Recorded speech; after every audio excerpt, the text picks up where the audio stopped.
Hello students, good afternoon.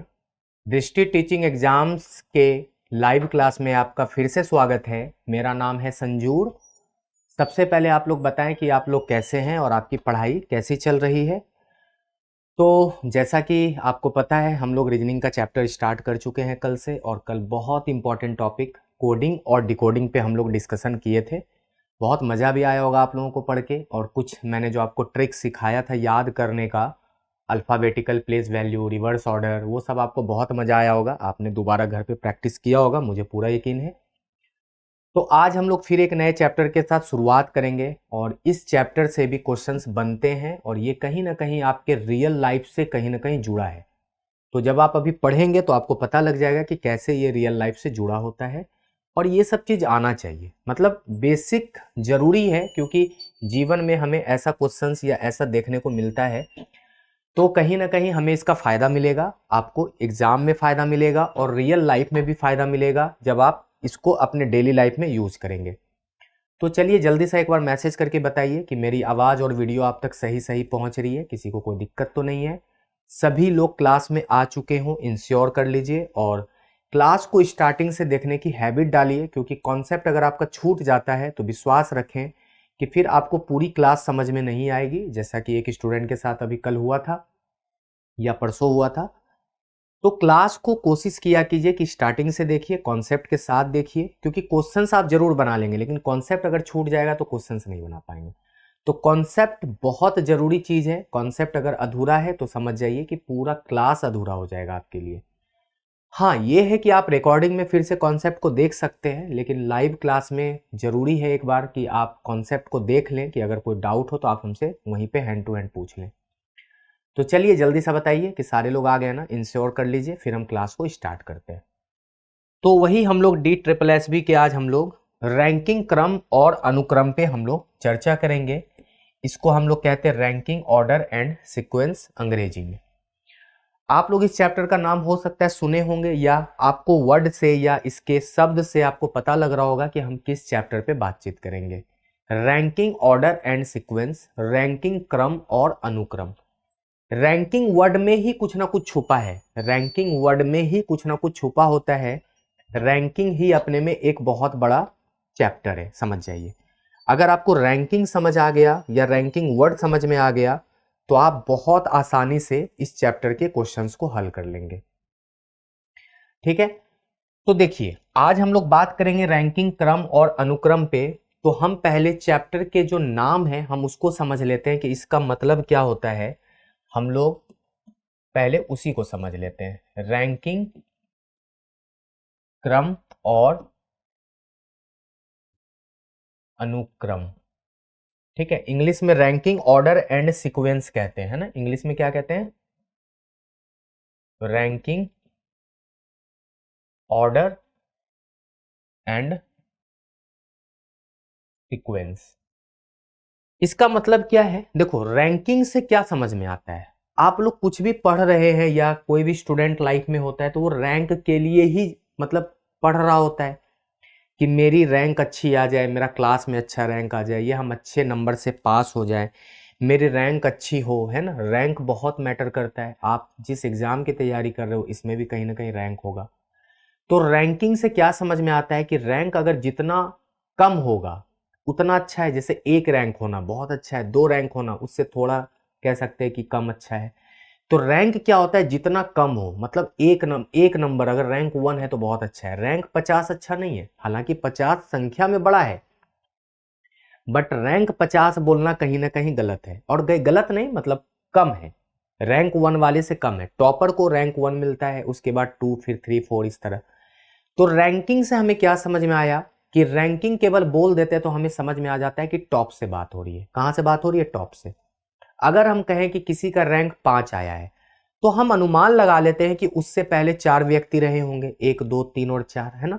और अगर हम कहें कि कोई व्यक्ति का रैंक 50 है तो हम अनुमान लगा लेते हैं कि वो व्यक्ति थोड़ा सा कमजोर है पढ़ने में और उससे पहले 49 व्यक्ति रहे होंगे। तो रैंकिंग वर्ड से क्लियर पता लगता है कि टॉप से बात हो रही है, स्टार्ट से बात हो रही है। ठीक है ना, स्टार्ट से बात हो रही है। जब तक उसमें यह ना लिखा जाए कि रैंक जो है पीछे से दिया गया हो, केवल ये लिखा रहे कि किसी व्यक्ति का रैंक 5 है तो आपको मान के चलना है कि वो 1 2 3 4 और 5वें पोजीशन पे। जब तक ये ना लिखा रहे कि एक व्यक्ति का रैंक पीछे से 5 है तब तक हम पीछे से नहीं सोचते हैं। तो रैंकिंग में आपको हमेशा ध्यान रखना है कि रैंक वर्ड हमेशा आपको स्टार्ट से दिखाता है। जब तक उसमें पीछे से या नीचे से वर्ड ना जुड़ा हो तब तक आप उसको पीछे या नीचे से नहीं मानेंगे। इस बात को आप ध्यान रखिएगा। तब तक नहीं मानेंगे जब तक कि मेंशन ना किया हो पीछे से या नीचे से। हमेशा याद रखिएगा, रैंक का मतलब होता है टॉप से, रैंक का मतलब होता है टॉप से, मतलब स्टार्ट से। और जब तक उसमें ना लिखा रहे कि किसी व्यक्ति का रैंक पीछे से या नीचे से, तब तक हम उसको नहीं मानते हैं कि वो रैंक पीछे या नीचे से है।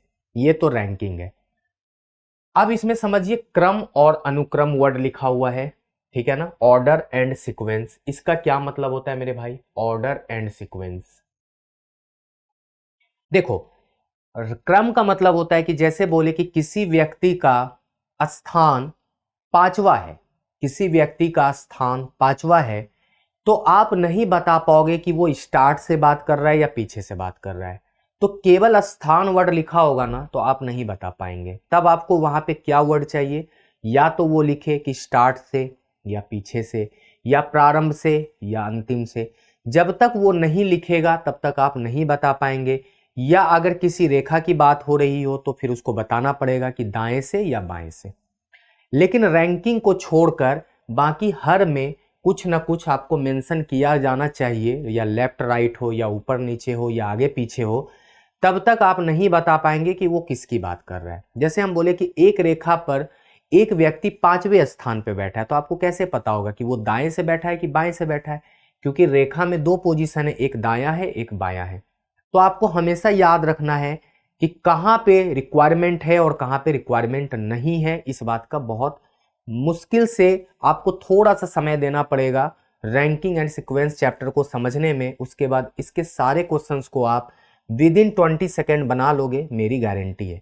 लेकिन आप चैप्टर को बहुत अच्छे से समझने की कोशिश करना, और मैं इसको बहुत आसान लैंग्वेज में आपको समझाने की कोशिश करूंगा जिससे कि आपको बर्डन ना लगे, ठीक है। सभी को नमस्ते, प्रियंका आपको भी। और एक बार जल्दी से आप लोग क्लास में जुड़ जाइए जिससे कि आपको क्लास स्टार्टिंग से मिले। तो आप रैंकिंग एंड सीक्वेंस को समझ गए होंगे थोड़ा बहुत। क्या होता है रैंकिंग, क्या होता है ऑर्डर, क्या होता है सीक्वेंस। सीक्वेंस का मतलब है किसी भी चीज को अरेंज करना। ऑर्डर का मतलब किसी भी व्यक्ति का स्थान आगे से पीछे से जो दिया गया होता है वो ऑर्डर है। रैंकिंग तो आपको मैंने समझा दिया, और रैंकिंग से आप ऐसे भी वाकिफ होंगे क्योंकि हमेशा शुरुआत से हम लोग रैंक के लिए ही कहीं ना कहीं मेहनत कर रहे होते हैं। हर व्यक्ति चाहता है कि मेरा रैंक अच्छा हो।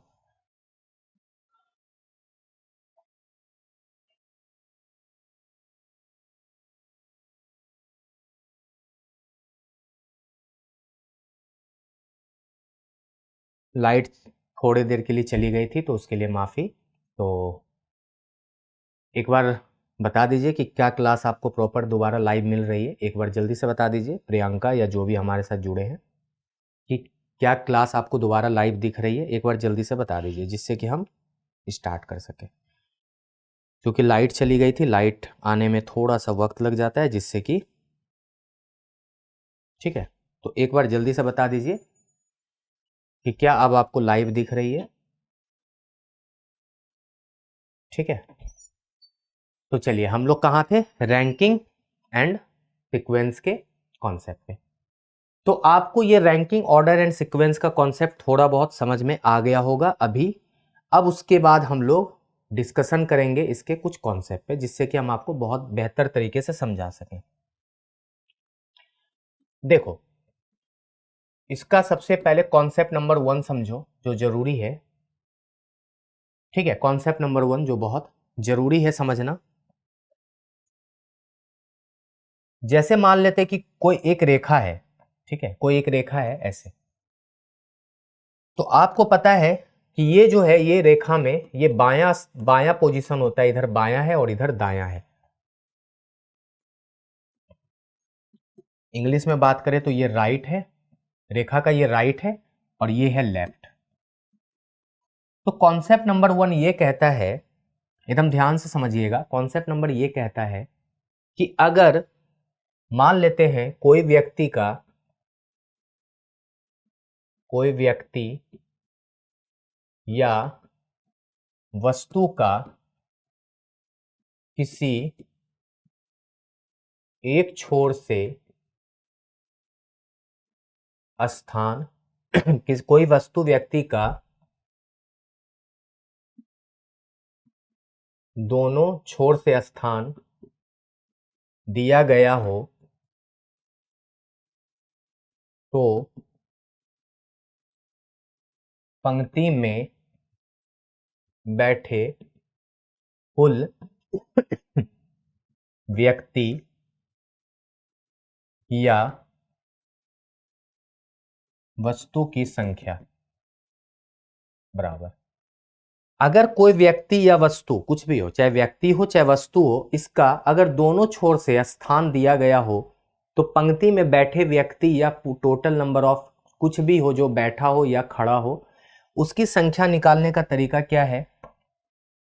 एक फॉर्मूला है, याद रखिएगा। कुल संख्या बराबर, ठीक है, दायां प्लस बायां स्थान, दायां प्लस बायां स्थान जोड़ के -1 कर दीजिएगा तो आपका क्या आ जाएगा? पंक्ति में बैठे व्यक्ति या वस्तु की कुल संख्या आपको आराम से निकल के आ जाएगी। ये है आपका कॉन्सेप्ट नंबर 1। अगर इसको एग्जाम्पल से समझने की कोशिश करें तो मान लेते हैं कि एक व्यक्ति का बाएं से पोजीशन है 5वां, उसी व्यक्ति का दाएं से पोजीशन है मान लेते 12, तो पंक्ति में कितने व्यक्ति होंगे टोटल? तो इसको बहुत आसानी से निकाल सकते हैं आप। कुल संख्या बराबर मैंने बताया था दायां पोजीशन प्लस बायां पोजीशन। दायां पोजीशन है 12, बायां पोजीशन है 5 और -1 करेंगे तो 17 में 1 चला जाएगा तो कहेंगे कि पंक्ति में कुल 16 व्यक्ति बैठे हैं। पंक्ति में कुल 16 व्यक्ति बैठे हैं। अगर किसी भी एक व्यक्ति या वस्तु का दायां और बायां से पोजीशन पता होना तो पंक्ति में बैठे व्यक्तियों की संख्या निकालना बहुत आसान होता है। आप उसके दायां और बायां पोजीशन को जोड़ के 1 घटा देना है बस। अब इस बात का आप ध्यान रखिए, ऐसा क्यों होता है? कुछ बच्चे का कहना होगा कि सर -1 क्यों करते हैं, है ना, -1 क्यों किया आपने? दायां और बायां पोजीशन को जोड़ के आपने -1 क्यों किया? इसके पीछे क्या लॉजिक है? तो देखो बच्चे, इसके पीछे लॉजिक ये है कि मान लेते हैं वो व्यक्ति ए हो। अब ए व्यक्ति का आपने बायां से भी पोजीशन जोड़ दिया, वही ए व्यक्ति का आपने दायां से भी पोजीशन जोड़ दिया, तो एक ही व्यक्ति का आपने 2 बार पोजीशन जोड़ा है। तो 2 बार पोजीशन जोड़ने का मतलब उसको 2 बार जोड़ा है तो 1 बार, इसलिए हम उसको घटा देते हैं। ये तो था पहला तरीका जो आपको समझ में आ गया होगा। दूसरा तरीका आप ऐसे सोचिए, मैनुअली अगर हम इसको बनाने की कोशिश करते कुल संख्या बराबर, ठीक है, अगर फॉर्मूला अगर आपको समझ नहीं आया हो, वैसे आ गया होगा।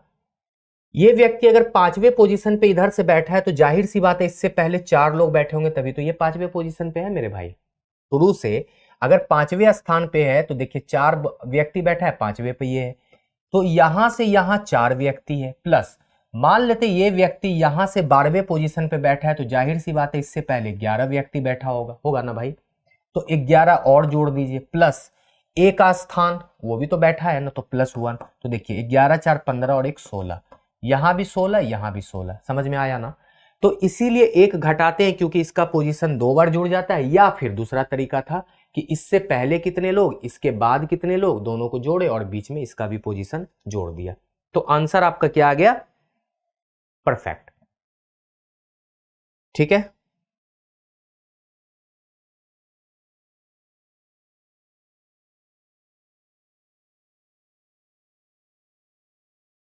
ठीक है स्वाति, मैं आज बोल देता हूं कि पीडीएफ आपको प्रोवाइड कर दिया जाए। बिल्कुल तनाव मत लीजिए, आज मैं बोल दूंगा कि क्लास में पीडीएफ प्रोवाइड करवा दिया जाए जिससे कि बच्चों को क्लास में दिक्कतें ना हो। ठीक है, क्लियर? और कोई डाउट तो नहीं स्वाति? आज आप पहली बार क्लास आई हैं लग रहा है, ठीक है, और किसी को कोई डाउट तो नहीं है? आप आज आराम से सीखिए, है ना, पहले आप सीखिए और ये जो प्रॉब्लम है ये तो इजीली आपका सॉर्ट आउट हो जाएगा। मैं कह दूंगा मोस्ट प्रोबेबली आपको कल से परसों तक पीडीएफ मिल जाना चाहिए। ठीक है, बिल्कुल तनाव मत लीजिए। ये था कॉन्सेप्ट नंबर 1 कि जब किसी व्यक्ति वस्तु का दोनों छोर से स्थान दिया गया हो तो पंक्ति में बैठे व्यक्ति या वस्तु की कुल संख्या हमेशा याद रखिएगा, उसका दायां और बायां पोजीशन -1 करते हैं और पंक्ति में बैठे व्यक्तियों की संख्या पता लग जाती है। कॉन्सेप्ट नंबर 2, कॉन्सेप्ट नंबर 2 क्या कहता है? जब पंक्ति में कुल व्यक्ति या वस्तु की संख्या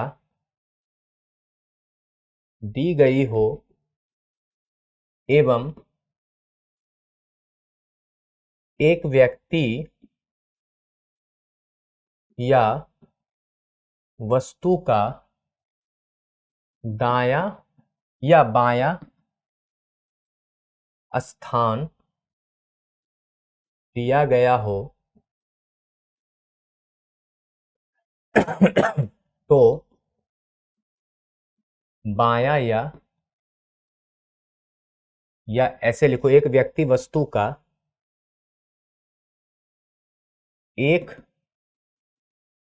छोर से स्थान दिया गया हो तो दूसरे छोर से स्थान निकालना हो तो क्या होगा?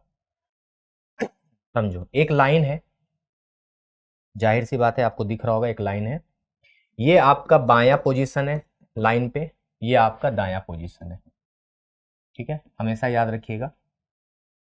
कह रहा है कि एक पंक्ति में कुल व्यक्ति या वस्तु की संख्या दी गई हो, कुल व्यक्ति या वस्तु की संख्या दी गई हो, इसमें कितने लोग बैठे हैं ये दिया गया हो, और एक व्यक्ति या वस्तु का किसी एक छोर से स्थान दिया गया हो, या तो दायां से दिया गया हो या बायां से दिया गया हो, उससे कोई दिक्कत नहीं हो। तो आपको बायां से दिया गया होगा तो दायां निकालना होगा, दायां से दिया गया हो तो बायां निकालना होगा। तो उसका आंसर क्या होगा? या उसका बायां या दायां, यही होगा ना, या तो बायां स्थान निकालना होगा या दायां स्थान निकालना होगा। तो बराबर क्या होगा? कुल संख्या माइनस दायां या बायां स्थान, ठीक है, और +1 करना पड़ेगा आपको। ये आपका किसी एक छोर से स्थान निकल जाएगा अगर किसी एक छोर से स्थान दिया गया है। क्लियर? इसको आप एग्जाम्पल से समझने की कोशिश कीजिएगा तो समझ में आ जाएगा, है ना, बहुत अच्छे से समझाएंगे। मान लेते हैं कि इसमें कुल व्यक्ति बैठा है 35, सपोज कर लेते हैं। कितने व्यक्ति बैठे हैं? Total number 35। ए का दायां से स्थान है, ए का दायां से स्थान मान लेते हैं 15 दिया गया हो, दायां से स्थान 15 दिया गया हो तो ए का बायां से निकालना होगा, जाहिर सी बात है, दायां से दिया है तो बायां से निकालना होगा, बायां से दिया है तो दायां से निकालना होगा।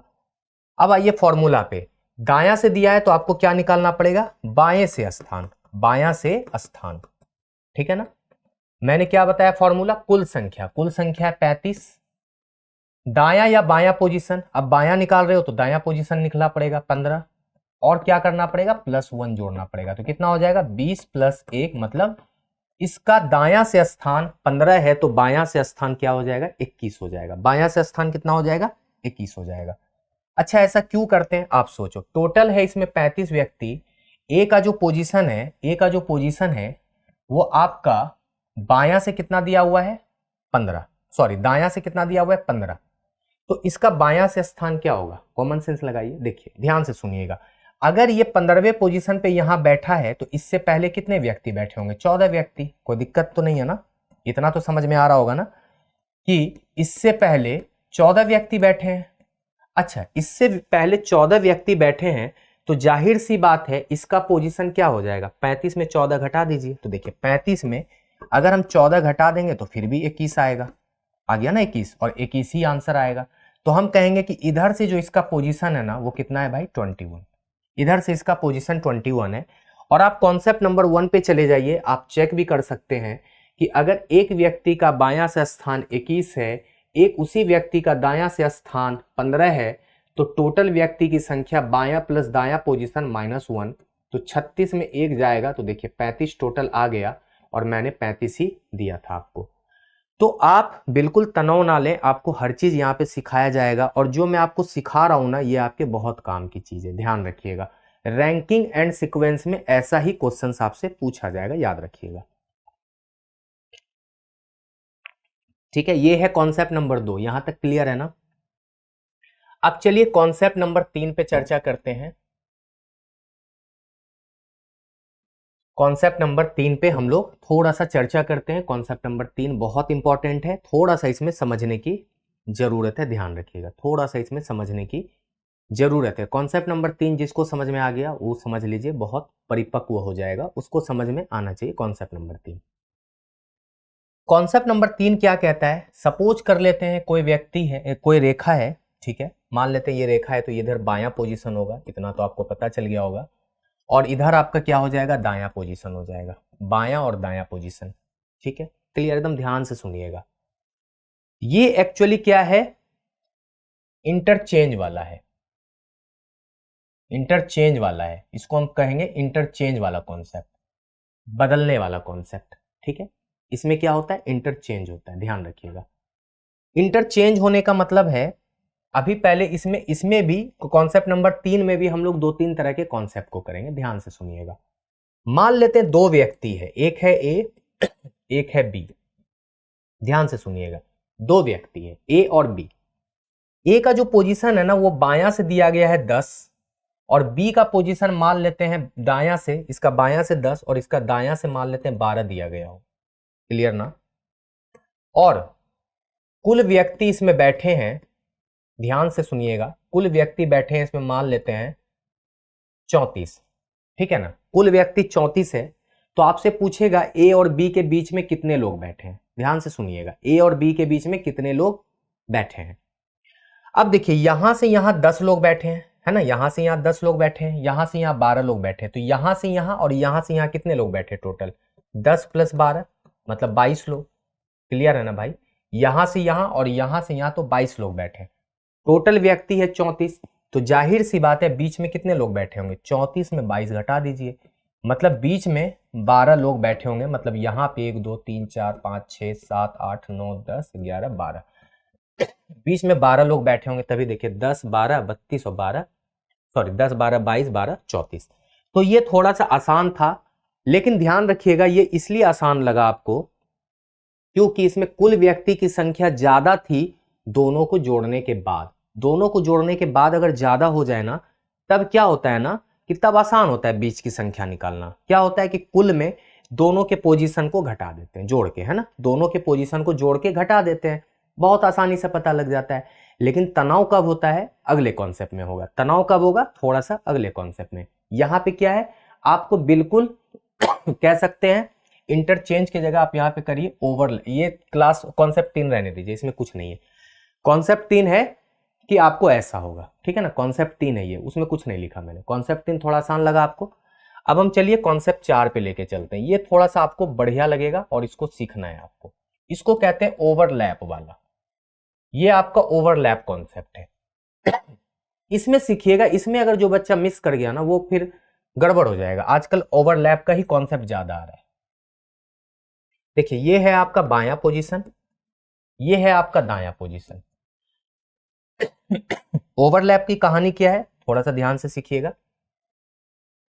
ए का पोजीशन मान लेते हैं 10 हो और बी का पोजीशन मान लेते हैं 25 हो, ठीक है, किधर से, दायां से, और इसका बायां से। एरो पे ध्यान रखिएगा, ऐसे लिख रहे हैं बायां से, और अगर ऐसे एरो है तो दायां से।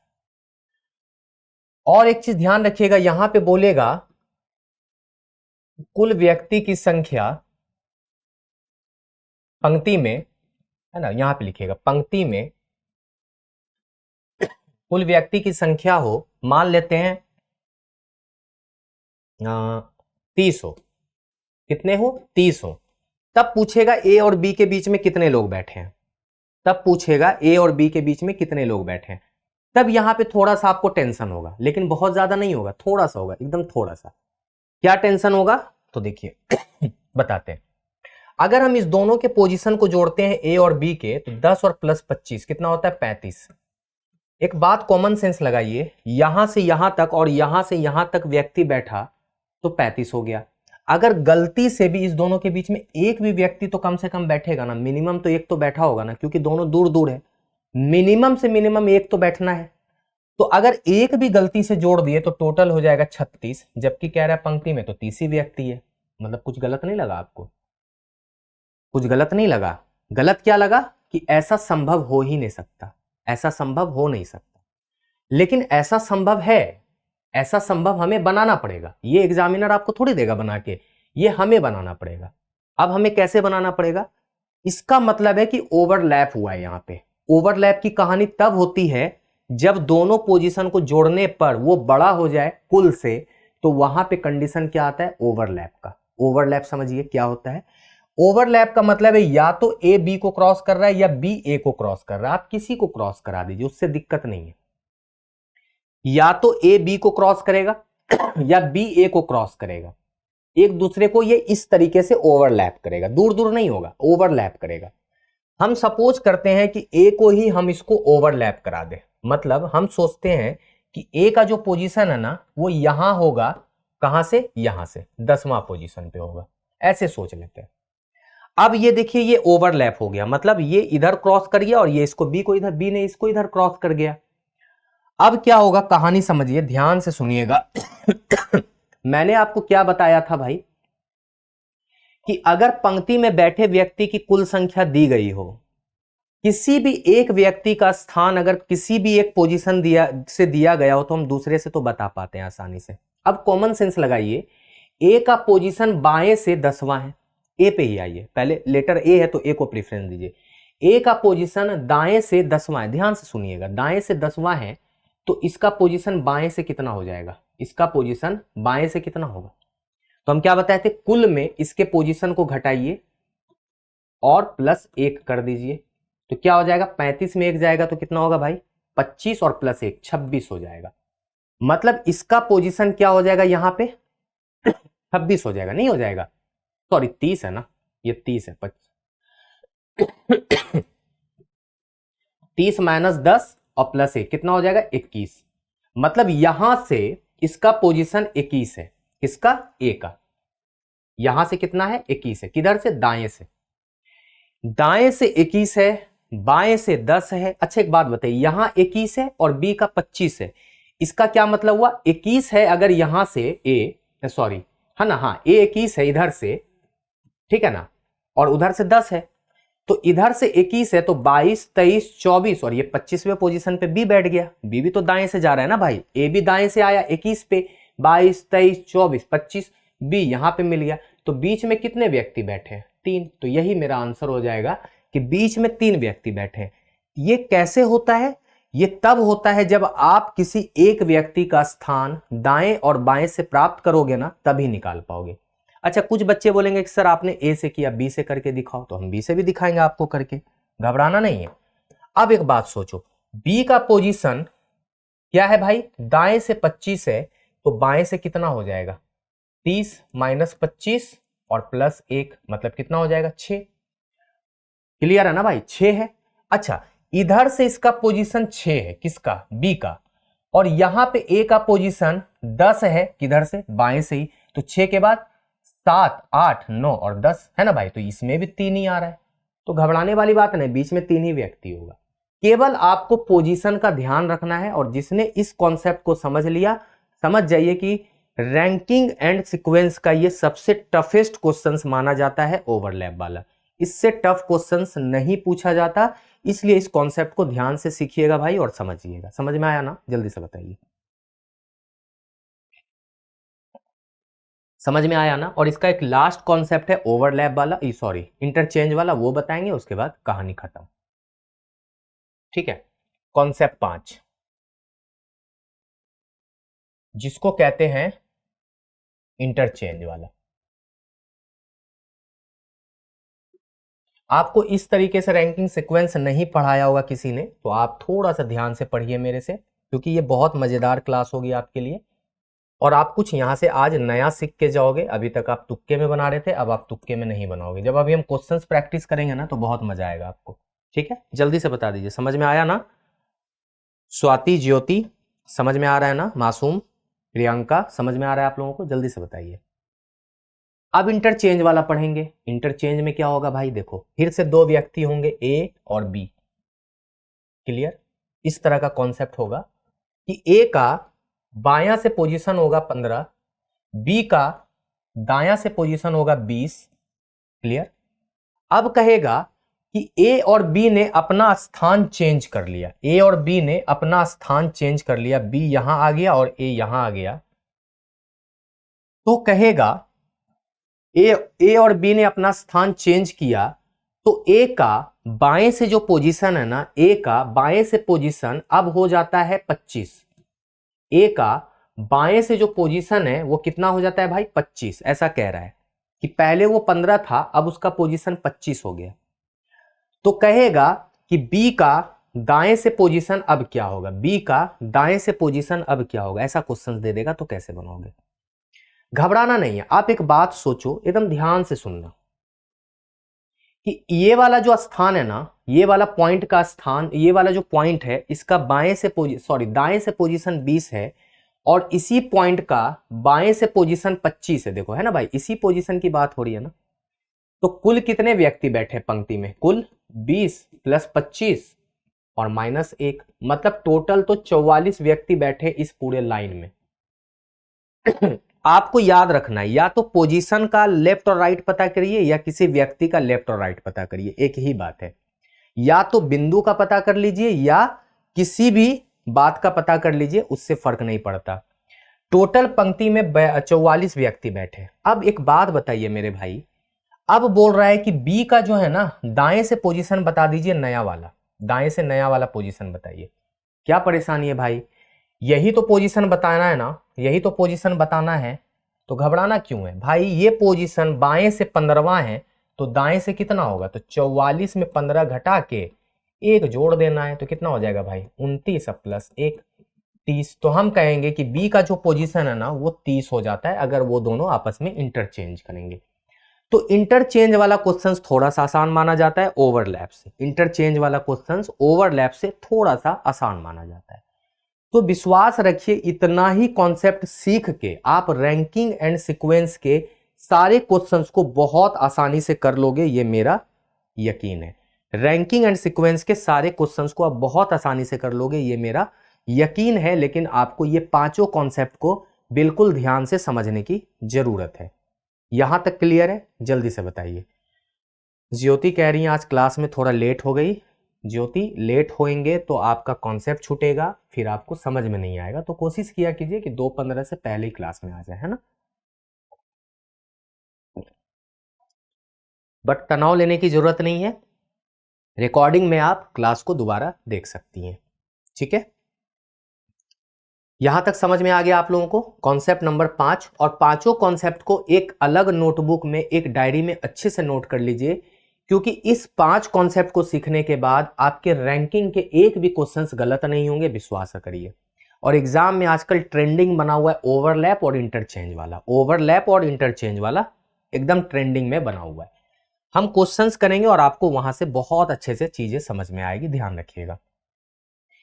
एक चीज तो आप समझ लीजिए, अगर आपका ऐसे दिया गया हो या लाइन आपका ऐसे भी दिया गया हो ना, तो घबराइएगा मत। ऐसे भी दिया गया हो तो कॉन्सेप्ट वही काम करेगा, ठीक है।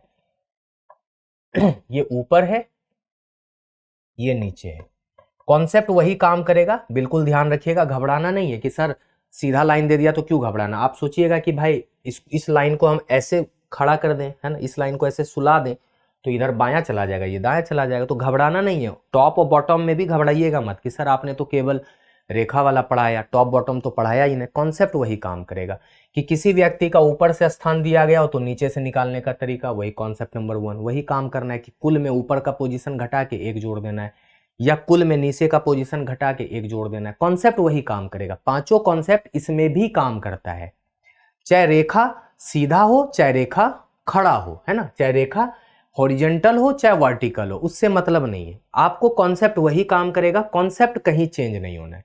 चाहे वर्टिकल हो चाहे हॉरिजॉन्टल हो, चाहे रैंकिंग का क्वेश्चन हो, चाहे लेफ्ट राइट का क्वेश्चन हो, चाहे दाया बाया का हो, चाहे ऊपर नीचे का हो, चाहे वो आगे पीछे का क्वेश्चन हो, बिल्कुल वही काम करेगा। उसमें कहीं कोई चेंजेज नहीं है। मैं एकदम क्लियर बता रहा हूं कि कोई भी चेंजेज नहीं है और आपको आसानी से चीजें समझ में आएगी।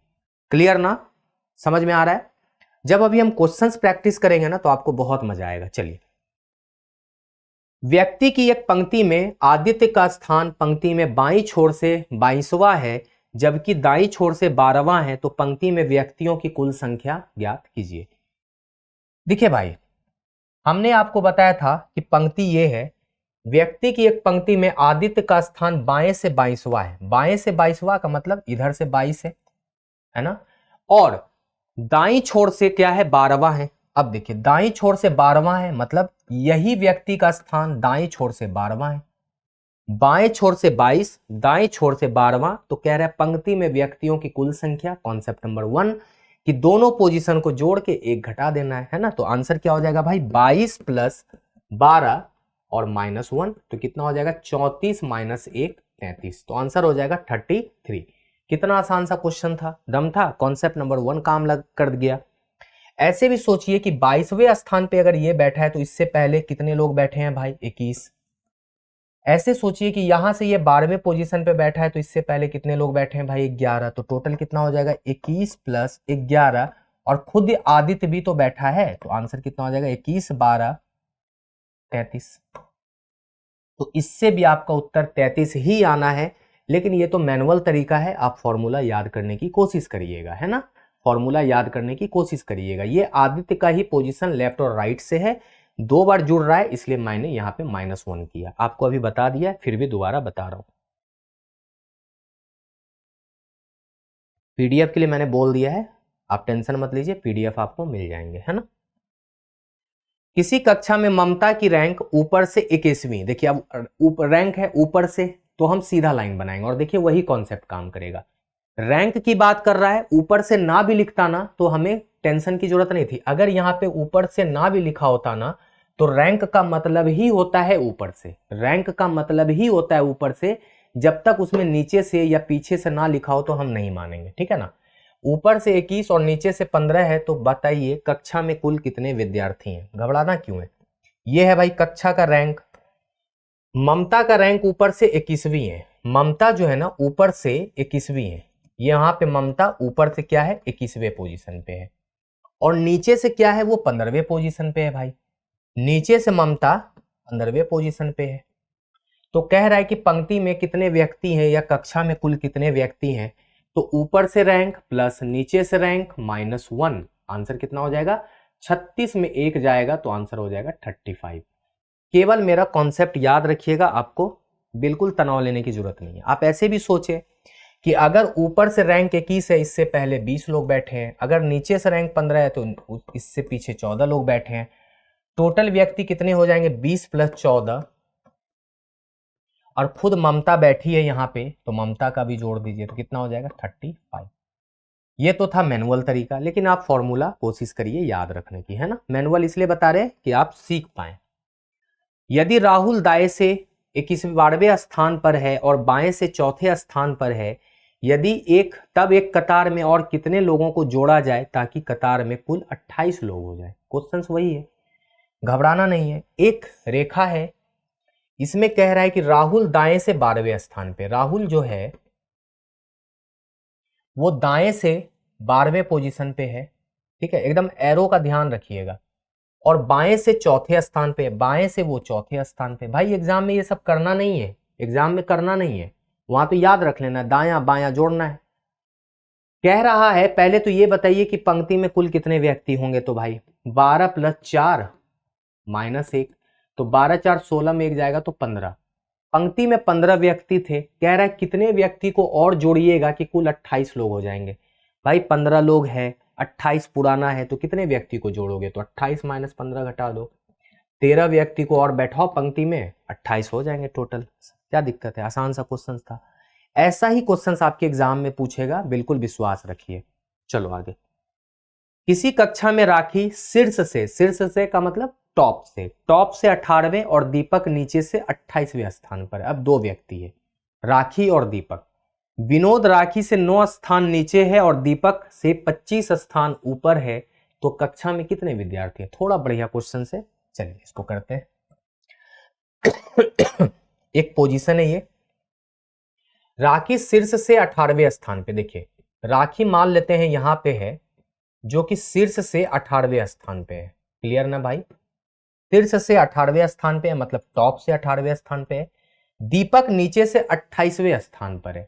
मान लेते हैं कि दीपक यहां पे होगा और ये नीचे से आपके 28वें पोजीशन पे है। कह रहा है विनोद जो है ना वो राखी से 9 स्थान नीचे है। विनोद राखी से 9 स्थान नीचे, 9 स्थान नीचे का मतलब यहां से 1 2 3 4 5 6 7 8 9, यहां पे है विनोद 9 स्थान नीचे। ठीक है, यहां पे विनोद है, विनोद लिख देते हैं, विनोद भाई यहां पे बैठे हैं। लेकिन कह रहा है दीपक से 25 स्थान ऊपर है। दीपक से 25 स्थान ऊपर होने का मतलब दीपक अगर यहां है तो यहां पे ये 25वें स्थान पे दीपक से, मतलब 20 में 24 लोग यहां बैठे होंगे, तभी तो ये 25वें पोजीशन पे विनोद बैठा है दीपक से। दीपक से 25 स्थान ऊपर का मतलब 24वां और 25वें स्थान पे दीपक। कह रहा है कक्षा में कुल कितने विद्यार्थी हैं। आसान सा क्वेश्चन है, देखो यहां से यहां 18 प्लस यहां से यहां कितने लोग हैं, देखो 1 2 3 4 5 6 7 8 8, खुद विनोद 1, बीच में 24 लोग प्लस, और यहां से यहां दीपक 28 लोग, यहां सबको जोड़ दीजिए। 8 4 12 1 13 8 21 8 29 2 2 4 2 6 1 7, टोटल 79 लोग कक्षा में बैठे हैं। आसान सा क्वेश्चन था, बस समझ में आना चाहिए था। ठीक है, क्वेश्चंस में कुछ दम नहीं था, जैसा कह रहा मैंने वैसा कर लिया।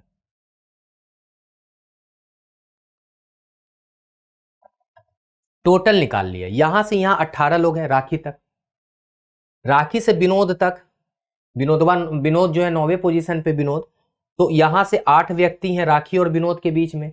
विनोद एक पोजीशन खुद एक्वायर कर रहा है, फिर विनोद और दीपक के बीच में 24 लोग हैं, और खुद दीपक जो है 28वें पोजीशन पे पीछे से, तो 28 लोग ये हो गया। टोटल जोड़ेंगे तो 79 लोग हैं पूरे कक्षा में। चलो आगे। एक कक्षा में उत्तीर्ण हुए विद्यार्थियों की सूची में राजन का स्थान 11 है और नीचे की ओर से वह 31वें स्थान पर है। 3 विद्यार्थी परीक्षा में शामिल नहीं हुए और एक फेल हो जाता है, तो कक्षा में कुल कितने विद्यार्थी हैं। बढ़िया क्वेश्चन है, चलो ट्राई करो। देखो, एक कक्षा में उत्तीर्ण हुए विद्यार्थियों की सूची में राजन का स्थान 11 है। अब देखो फिगर नहीं बनाएंगे, डायरेक्ट बनाने की कोशिश करते हैं हम लोग, है ना। देखो विद्यार्थियों की सूची में राजन का स्थान 11वां है, मतलब शुरू से 11 जो पास हुए लोग हैं, और नीचे से 31 है, तो पास हुए लोग कितने हैं भाई, पास लोग कितने हो गए, 11 प्लस 31 और -1, तो कितना हो जाएगा भाई, 11 31 हो जाता है 42 -1 41, 41 लोग तो पास हुए हैं। उसमें कह रहा है कि 3 विद्यार्थी शामिल नहीं हुए, तो 41 प्लस 3, और एक फेल हो गया तो +1, तो 41 3 44, 1 45 विद्यार्थी टोटल कक्षा में थे। भाई जो कक्षा में थे वो फेल हो, वो कक्षा का ही तो विद्यार्थी है, या अब्सेंट कर गया वो भी तो कक्षा का विद्यार्थी है ना। लोग क्या करते हैं ना, सोचते हैं कि 3 विद्यार्थी शामिल नहीं हुआ उसको नहीं जोड़ते, केवल 41 प्लस 1 42 पे टिक कर देते हैं, और गलत हो जाता है। ध्यान रखिएगा, वो फेल करे पास करे या किसी कारणवश एग्जाम ना दे, है तो कक्षा का विद्यार्थी ना। चलो, 43 विद्यार्थी की एक कक्षा में विजय की रैंक 14 है। रैंक का मतलब टॉप से, जैसे रैंक वर्ड लिखा है तो हम समझ जाएंगे टॉप से, तो नीचे से विजय की रैंक क्या होगी। मैंने आपको बताया था कि टोटल दिया गया हो और एक साइड से किसी का स्थान दिया गया हो, तो दूसरे साइड से निकालने का कुल माइनस एक साइड से स्थान +1, तो हम कहेंगे कि विजय की रैंक जो है नीचे से, विजय की रैंक पीछे से क्या हो जाएगी भाई, कुल में एक साइड से रैंक घटा के और +1 करते हैं। कॉन्सेप्ट नंबर 2 याद करिएगा, तो 29 + 1 तो कितना हो जाएगा, 30वीं, तो आंसर क्या हो जाएगा, 30वीं रैंक है उसका पीछे से। एकदम बढ़िया क्वेश्चन है, समझ में आ रहा है ना आप लोगों को, कर भी रहे होंगे आप लोग, आंसर भी दीजिए आप लोग। 53 विद्यार्थियों की कक्षा में जया की रैंक 5वीं है, तो नीचे से क्या होगा, सेम टू सेम क्वेश्चन है, तो जया की रैंक पीछे से है ना, जया की रैंक, ठीक है ना, नीचे से या पीछे से, कुल माइनस एक साइड से रैंक और +1, तो कितना हो जाएगा, 49वीं, कितना हो जाएगा, 49वीं। आगे चलिए, 32 विद्यार्थियों की एक कक्षा में अनिल की रैंक ऊपर से 17वीं है, तो नीचे से उसकी रैंक क्या होगी, सेम टू सेम वही क्वेश्चन है, तो क्या होगा, अनिल की रैंक नीचे से, देखो 32 विद्यार्थी हैं, ऊपर से रैंक 17 है तो नीचे से रैंक 32 माइनस 17 प्लस 1, तो 15 प्लस 1 16वीं रैंक होगी। कहां से, नीचे से, ठीक है ना। नीचे से क्या होगी, 16वीं होगी। चलो इस क्वेश्चंस को करिए, इस क्वेश्चंस को ट्राई करिए, एक बार कोशिश करिए, कर लेंगे आप लोग।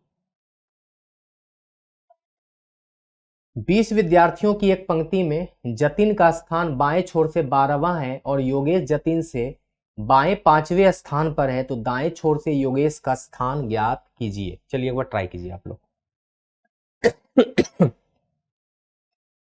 एक बार ट्राई कीजिए आप लोग, मुझे पूरा यकीन है कि आप लोग इसको ट्राई कर लेंगे। ठीक है, देखो 20 विद्यार्थी की एक पंक्ति में हम पहले एक लाइन बना देते हैं। इसमें टोटल कितने लोग हैं भाई, 20। ठीक है, जतिन का स्थान बाएं छोर से 12वां है, यहां पे जतिन बैठे हैं और ये बाएं छोर से क्या है, 12वां है, बाएं छोर से, इसलिए एरो ऐसे लगाया है। योगेश जतिन से बाएं 5वें स्थान पर है। बाएं 5वें स्थान होने का मतलब भाई जतिन का ये दायां है, बायां इधर होगा, है ना। जतिन का बायां इधर, दायां उधर है। योगेश जतिन के बाएं 5वें स्थान पर है, जतिन के बाएं, तो जतिन का बायां इधर होगा, तो 5वें स्थान का मतलब 1 2 3 4 5, यहां पे कौन बैठा है, योगेश। तो कह रहा है कि दाएं छोर से योगेश का स्थान। अच्छा एक बात बताइए, ये 12वें पोजीशन पे है, तो ये हो जाएगा 11 10 9 8 और 7, मतलब ये जो है योगेश का बाएं छोर से 7वां पोजीशन है ना भाई, पीछे हो रहा है ना ये। अगर ये 7वां पोजीशन है बाएं छोर से, तो उसका दाएं से क्या पोजीशन होगा, तो कुल में एक पोजीशन घटाइएगा तो दूसरा आ जाता है ना, तो 20 में 7 घटा के 1 जोड़ देंगे, तो 13 प्लस 1, मतलब इसका जो दाएं छोर से ना 14वां पोजीशन है। दाएं छोर से ये कौन से पोजीशन पे योगेश, 14वें पे। देखिए 14 7 21 में 1 घटाएंगे तो 20 ही होता है टोटल। समझ में आ रहा है ना, इंटरेस्टिंग क्वेश्चन था, इसलिए थोड़ा सा इसको फिगर बना के बनाया। चलो 65 विद्यार्थियों की एक कक्षा में अनुज जो है विपुल से 19 स्थान आगे, आगे का मतलब आगे की ओर। यदि अंत से विपुल का स्थान 12वां है तो आरंभ से अनुज का स्थान क्या है। चलो भाई ट्राई करो। देखो 65 विद्यार्थी का एक कक्षा है, ये 65 लोग हैं इस लाइन में। अनुज विपुल से 19 स्थान आगे है। यदि अंत से विपुल का स्थान 12वां हो, अंत से मतलब पीछे से, यहां से विपुल का स्थान क्या है, 12वां है। ठीक है, कह रहा है कि 65 विद्यार्थी की कक्षा में अनुज जो है ना विपुल से 19 स्थान आगे है। 19 स्थान आगे होने का मतलब वो अच्छा है, उसका रैंक आगे है ना भाई, तो 19 स्थान आगे होने का मतलब ये इधर होगा, तो क्या हो जाएगा, 19 स्थान आगे होने का मतलब भाई इसमें 19 जोड़ दीजिए, तो 12 प्लस 19 मतलब 31वें स्थान पे कौन बैठा है, इधर से अनुज। यहां पे अनुज बैठा होगा 31वें स्थान पे, किधर से, इधर से। ठीक है भाई, अनुज 31वें स्थान पे बैठा है, तो आरंभ से अनुज का स्थान क्या होगा। तो भाई एक आसान सा क्वेश्चन नहीं है, दायां से स्थान 31 है, तो बायां से स्थान कितना हो जाएगा, 65 में 31 घटा के 1 जोड़ देंगे, तो कितना हो जाएगा 34 और प्लस 1 मतलब 35वां, कितना हो जाएगा भाई 35, इधर से 35 स्थान। क्वेश्चंस को बस समझना है ना, क्वेश्चंस को समझना है, प्रेशर नहीं लेना। क्वेश्चन समझ के बनाना है कि क्वेश्चंस कह क्या रहा है, और यही रैंकिंग का बेस्ट क्वेश्चन है, याद रखिएगा ऐसा ही क्वेश्चन आएगा।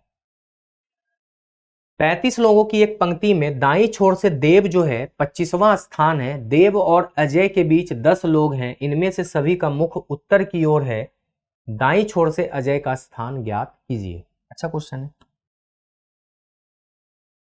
कह रहा है 35 लोगों की एक पंक्ति है, इसमें टोटल 35 लोग बैठे हैं, अच्छी बात है। दाएं छोर से देव जो है 25वें स्थान पे है, देव यहां जो है ये दाएं छोर से 25वें स्थान पे है, अच्छी बात है। देव और अजय के बीच में 10 लोग हैं और इनमें से सभी का मुख उत्तर की ओर है, तो दाईं छोर से अजय का स्थान ज्ञात कीजिए। अब देखो भाई, कह रहा है देव और अजय के बीच में 10 लोग हैं। अच्छा, देव और अजय के बीच में 10 लोग हैं, तो देव अजय, अजय यहां हो सकता है, अजय यहां हो सकता है और 10 लोग इसके बीच में हो, तो 25 10 35, मतलब अजय का पोजीशन, सॉरी 25 में 10 जाएगा तो 15, मतलब अजय का पोजीशन क्या हो जाएगा, यहाँ पे 14 हो जाएगा। तभी तो देखिए 14 10 24 है 25, है ना। मतलब यहाँ पे अजय का दाएं से पोजीशन 14 है और बीच में 10 लोग हैं। कह रहा दाईं छोर से अजय का स्थान ज्ञात कीजिए, तो दाईं छोर से अजय का स्थान 14, लोग सही पे टिक कर देंगे और आंसर हो जाएगा उसका। लेकिन हम कहेंगे गलत है भाई, गलत है। बोलो क्यों? इसलिए गलत हो जाएगा क्योंकि हो सकता है अजय इधर भी बैठ सकता है ना मेरे भाई, अजय इधर भी बैठ सकता है, 10 लोग यहां अजय के और देव के बीच में हो सकते हैं। ठीक है, अजय और देव के बीच में 10 लोग यहां भी हो सकते हैं। ध्यान से सुनिएगा, हालांकि 14 ही आंसर होगा, लेकिन बता रहे हैं आपको। देखिए 25 और 10 35, और अजय अपना पोजीशन एक्वायर करेगा तो टोटल 36 लोग हो जाएंगे कक्षा में, जबकि कक्षा में कुल 35 ही विद्यार्थी है। और इस पोजीशन पे अगर अजय को उधर बैठा देते हैं, देव के, है ना, देव के लेफ्ट में बैठा देते हैं, तो कहीं ना कहीं कक्षा में 36 विद्यार्थी हो जाएगा, तो कहीं ना कहीं गलत भी हो जाएगा। तो हम कहेंगे कि अजय का पोजीशन इधर संभव ही नहीं है। तो आंसर क्या होगा? केवल यही संभव पोजीशन है कि अजय जो है ना दाएं छोर से 14वें स्थान पे है। तो मेरा आंसर यही होगा। अगर इधर से भी सेटिस्फाई कर जाता ना, तो आंसर होता ज्ञात नहीं किया जा सकता, मतलब दोनों आंसर हो सकता था। वो कब होता? जब 35 के जगह गलती से 36 भी दिया रहता ना, तब इधर से भी संभव हो जाता। 36 और 36 से ज्यादा जितना भी दिया गया होता तो संभव हो जाता, लेकिन 35 देके उसने क्या किया, आंसर को एक आंसर बना दिया। क्योंकि 35 दे रहे हैं तो इधर पोजीशन 36 हो जाता है जोड़ के, तो हम नहीं ले सकते। समझ में आया ना? तो कई बार स्मार्टनेस भी आपका काम करना चाहिए, तो आप इस चीज को चेक कर लेना कि क्या दायां और बायां पोजीशन दोनों में संभव है, तो ज्ञात नहीं किया जा सकता, नहीं तो एक आंसर दे दो। ठीक है, चलो आगे पढ़ो इस क्वेश्चन को, ट्राई करो इस क्वेश्चन को, ट्राई करो पढ़ के भाई।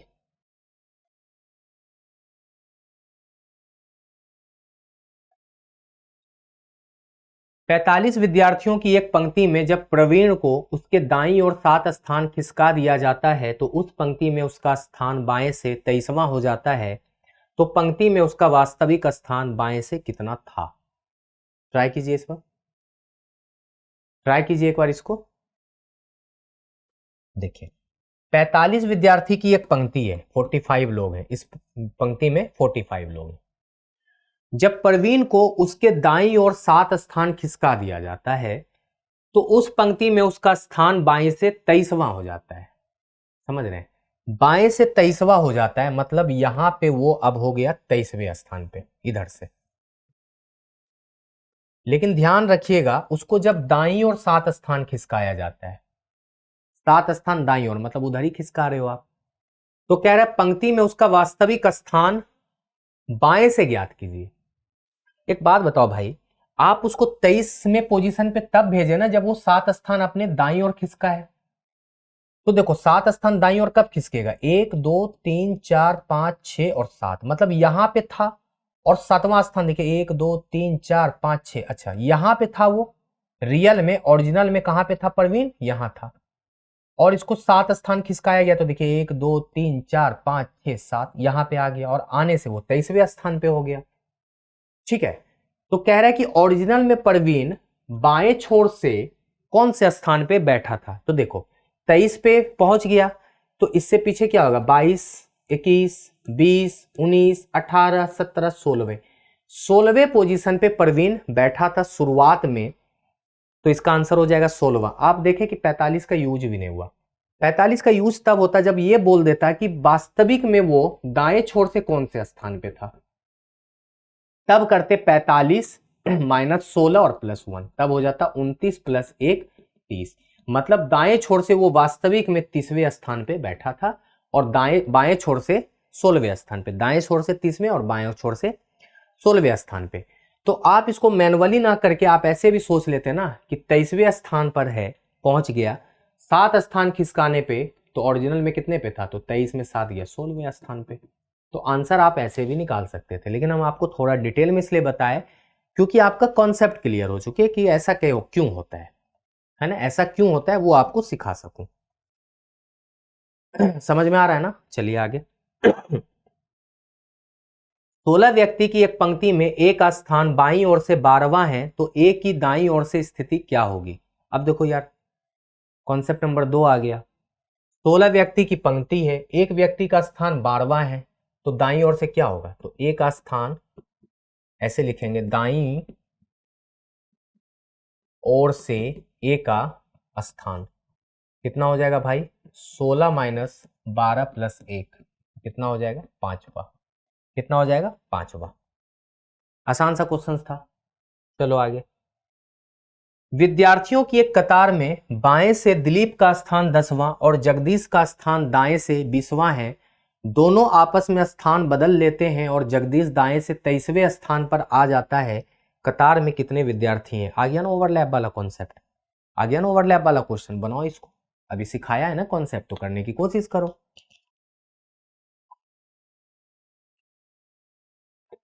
ट्राई करो भाई, अभी सिखाया है मैंने तो मुझे लगता है कि कर लोगे, है ना। ट्राई करो एक बार।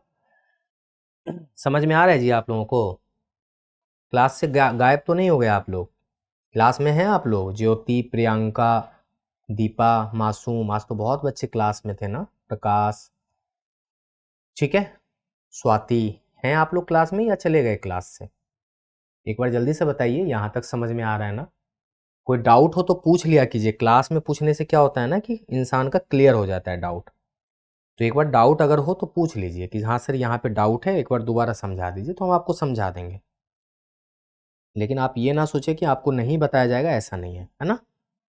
जल्दी से बताइए, समझ में आ रहा है ना। तो इस क्वेश्चन को ट्राई कीजिए आप लोग। देखिए, विद्यार्थियों की एक पंक्ति में बाएं से दिलीप का स्थान 10वां है, ठीक है। देखिए दिलीप यहां पे बैठे हैं और इनका बाएं से स्थान क्या है, 10वां है, 10 है ये, ठीक है ना, 10। और जगदीश का स्थान दाएं से 20वां है। जगदीश यहां पे बैठे हैं और इसका दाएं से स्थान क्या है, 20वां है। ध्यान रखिएगा, ऐसा कहा जा रहा है। दोनों आपस में अपना स्थान बदल लेते हैं, मतलब क्या हुआ, दिलीप यहां चला गया और जगदीश यहां आ गया, मतलब जगदीश यहां आ गया और दिलीप यहां पहुंच गया। दिलीप की जगह जगदीश, जगदीश की जगह दिलीप। जगदीश दाएं से 23वें स्थान पे हो जाता है। अब एक बात बताइए, जगदीश क्या हुआ ना, दाएं से 23वें स्थान पे पहुंच गया, ठीक है। जगदीश जो है वो दाएं से 23वें स्थान पे पहुंच गया। तो कह रहा है कि कतार में कितने विद्यार्थी थे। इससे आसान क्वेश्चन कुछ हो ही नहीं सकता है। पूछो क्यों। मैंने आपको बताया था कि किसी भी एक स्थान या एक पोजीशन या एक व्यक्ति का आप लेफ्ट और राइट से अगर स्थान निकाल लेते हैं ना, तो पंक्ति में बैठे व्यक्तियों की कुल संख्या निकालना सबसे आसान है। दोनों पोजीशन को जोड़ के एक घटा दीजिए। आप थोड़ा सा ध्यान दीजिएगा यहां पे, तो आपको दिखेगा कि इस पॉइंट को देखिए ना, कि दिलीप और जगदीश को देखिए। दिलीप जगदीश को अभी थोड़ी देर के लिए अवॉइड कीजिए। आप देखिए इस पोजीशन का लेफ्ट से या बाएं से स्थान 10 है। इसी पोजीशन का जब दिलीप आया इस पोजीशन पे, तो इसी का राइट से स्थान 23 है, मतलब दाएं से 23 है। एक ही पोजीशन का स्थान बाएं से 10, एक ही पोजीशन का स्थान, है ना, एक ही पोजीशन का स्थान दाएं से 23। तो पंक्ति में बैठे व्यक्तियों की कुल संख्या एक पोजीशन प्लस दूसरा पोजीशन -1, तो कितना हो जाएगा, 33 में एक जाएगा तो आंसर हो जाएगा 32। सिर्फ आपको क्वेश्चंस परेशान करने के लिए देता है, लेकिन आपको मेरी बात याद रखनी है कि एक ही पॉइंट, एक ही स्थान या एक ही व्यक्ति या एक ही वस्तु का लेफ्ट और राइट से पोजीशन बस आपको पता करना है और आप पंक्ति में बैठे व्यक्तियों की कुल संख्या इजीली पता कर लोगे, है ना। आसान था। चलो आगे। आप चाहते तो यहां से भी पता कर सकते थे, लेकिन हमें तनाव नहीं लेना। कैसे पता कर लोगे यहां से, तो देखो कॉमन सेंस लगाओ। यहां पे ये 20वें पोजीशन पे बैठा है ना मेरे भाई। इसका एक पोजीशन तो दिया हुआ है दाएं से, अगर इसका बाएं से पता लग जाए तो इधर से भी आंसर आ जाएगा। कैसे लगता पता? तो कॉमन सेंस लगाओ। अब देखो यहां पे इसका पोजीशन 20 है और ये व्यक्ति यहां पे पहुंच के पोजीशन बता दिया 23। क्या बता दिया? 23। तो हम देखेंगे कि 20 से 23 होने के लिए 21, 22 और 23 है ना भाई, तो दो ही लोग बीच में बैठे हैं इसके। तो इसका मतलब है कि 10, 11 और 12, मतलब ये पोजीशन इधर से 12वां होगा, नहीं होगा 12वां। 10, 11, 12 है ना, 20, 21, 22 और 23 है ना, 20, 21, 22 और 23। तो इसका पोजीशन इधर से क्या हो जाएगा? 12वां हो जाएगा ना। ठीक है, तो हम देखेंगे कि जब 12वां हो जाएगा तो आप इधर से भी दोनों पोजीशन जब आ जाएगा तो दोनों को जोड़ के एक घटा के नहीं निकाल लोगे आंसर। इजी क्वेश्चन है, तो बहुत आसान होता है, बस ध्यान रखना कि चीजों को बस आपको समझने के लिए आना चाहिए, है ना, चीजों को समझने आना चाहिए बस। ठीक है, चलो आगे। इसको करो एक बार ट्राई, सेम क्वेश्चन है, डिट्टो वही क्वेश्चन है, डिट्टो। विद्यार्थी की एक कतार में बाएं से 12वें स्थान पर जया और दाएं से 20वें स्थान पर रेखा है। दोनों आपस में स्थान बदल लेती हैं तो जया बाएं से 22वें स्थान पर आ जाती हैं। कतार में कितने विद्यार्थी थे? कोई बात नहीं भाई, बताते हैं। बाएं से 12वें स्थान पे जया है, यहां पे जया है और ये बाएं स्थान से 12वें पोजीशन पे है। ठीक है, दाएं से 20वें स्थान पर रेखा है, रेखा यहां पे है दाएं से 20वें स्थान पर। अब दोनों ने अपना स्थान को बदल लिया, यहां आ गई रेखा और इधर पहुंच गई जया। ठीक है, जया बाएं से 22वें स्थान पे हो जाती है। अब देखिए जया यहां से यहां आई ना, तो इसका पोजीशन बाएं से क्या हो गया भाई? 22वां, 22 हो गया ना, बाएं से 22वें पोजीशन पे आ गई। तो भाई एक बात बताइए कि बाएं से ये 22वें पोजीशन पे आ गई, फिर से वही बात है, ध्यान से सुनिएगा। ये पोजीशन का दाएं से पोजीशन है 20, इस पोजीशन का दाएं से पोजीशन है 20, इस ही पोजीशन का इसी पॉइंट का बाएं से पोजीशन है 22। तो दोनों को जोड़ के एक घटा देंगे तो नहीं आ जाएगा व्यक्ति की कुल संख्या 41। आपको बस ध्यान रखना है कि हमें एक पॉइंट का दायां और बायां दिख जाए ना, तो मेरे लिए उससे ज्यादा आसान कुछ नहीं होता, और वो खुद बता रहा है। आपको लाइन ड्रॉ करने की जरूरत भी नहीं है, ये तो सिखा रहा हूं इसलिए बना रहा हूं, है ना, अदरवाइज इसको तो बहुत आसानी से बना लोगे। चलो आगे देखो भाई, ये बहुत शानदार क्वेश्चन है रैंकिंग का, पता है, ये बहुत शानदार क्वेश्चन है रैंकिंग का, एक बार इसको पढ़ो और कोशिश करो। रेलवे टिकट खरीदते समय राम टिकट काउंटर से 5वें स्थान पर था। वह अपना स्थान बदलकर 4 व्यक्तियों के पीछे के स्थान पर आ जाता है, जिससे उसके आगे तथा पीछे व्यक्तियों की संख्या समान हो जाती है। तो बताएं कि पंक्ति में कुल कितने व्यक्ति खड़े हैं। बहुत अच्छा क्वेश्चन है, पता है, मोस्ट ऑफ द बच्चे इसमें गलती कर बैठते हैं, मोस्ट ऑफ द। देखो ये पंक्ति है टिकट का, यहां पे काउंटर है टिकट का, मान लेते हैं यहां पे बैठा है कोई व्यक्ति काउंटर लेके टिकट का। राम टिकट खरीदते समय 5वें स्थान पर था। तो राम कहां था? 1 2 3 4 5, यहां पे राम खड़ा था, टिकट खरीद रहा था। अब वह अपना स्थान बदलकर 4 व्यक्तियों के पीछे आ जाता है। कई बार होता है ना, हमारे पास पैसा नहीं रहता, हम किसी दोस्त को बोलते हैं, मेरा टर्न आता है, तो हमें लगता है कि यार अब टर्न आने वाला है, तो हम थोड़ा पीछे चले जाते हैं कि भैया आप ले लो, हम अभी थोड़ा पीछे आएंगे। वही राम किया। राम क्या किया ना कि 4 व्यक्तियों के पीछे स्थान पे आ जाता है। जैसे यहां पे राम अपना जगह छोड़ेगा तो कोई भी व्यक्ति यहां पे आके खड़ा होगा ना भाई, ऐसा थोड़ी कि वो पोजीशन पे कोई आएगा ही नहीं, आएगा। तो राम 4 व्यक्ति के पीछे आएगा, मतलब 1 2 3 4, मतलब अब राम यहां पे आ जाएगा, ध्यान रखना। अब राम यहां नहीं, अब कहां है? 1 2 3 4, मतलब राम 4 व्यक्ति के पीछे पहुंच जाता है। जनरली लोग गलती क्या करते हैं ना, यहां से 4 काउंट करते हैं, 1 2 3 4, और यहां पे राम को खड़ा कर देते हैं, बस गलत हो जाता है। आप ध्यान रखना, जो पोजीशन राम छोड़ता है उस पोजीशन पे कोई तो खड़ा होगा। तो 1 2 3 4, एक्चुअल में राम यहीं खड़ा है।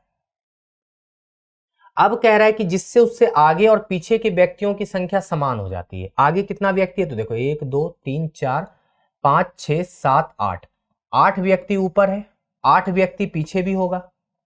आगे और पीछे व्यक्तियों की संख्या समान, तो 8 8 16 और राम का एक पोजीशन भी तो है, तो 8 + 8 और एक पोजीशन राम का, तो कितने होंगे भाई?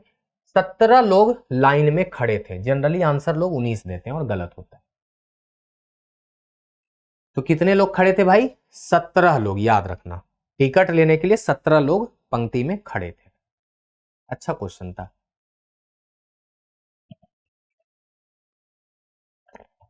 इस चैप्टर का आप कह सकते हो कि बढ़िया क्वेश्चन है ये।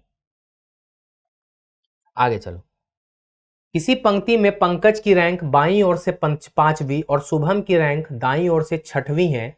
यदि दोनों अपना स्थान बदल लेते हैं तो पंकज की रैंक बाईं ओर से 13वीं हो जाती है, तो शुभम का स्थान दाईं ओर से क्या होगा?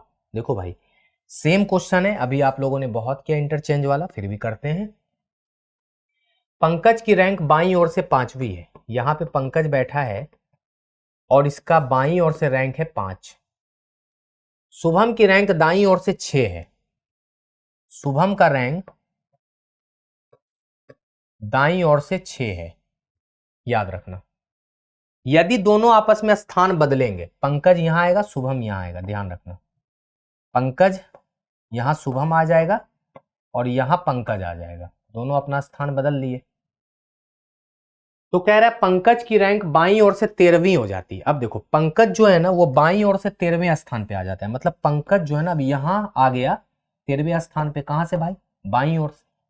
अच्छा देखो, इसी पॉइंट का बायां से दायां से पोजीशन है 6, इसी पॉइंट का बायां से पोजीशन है 13, तो कुल कितना हो जाएगा भाई?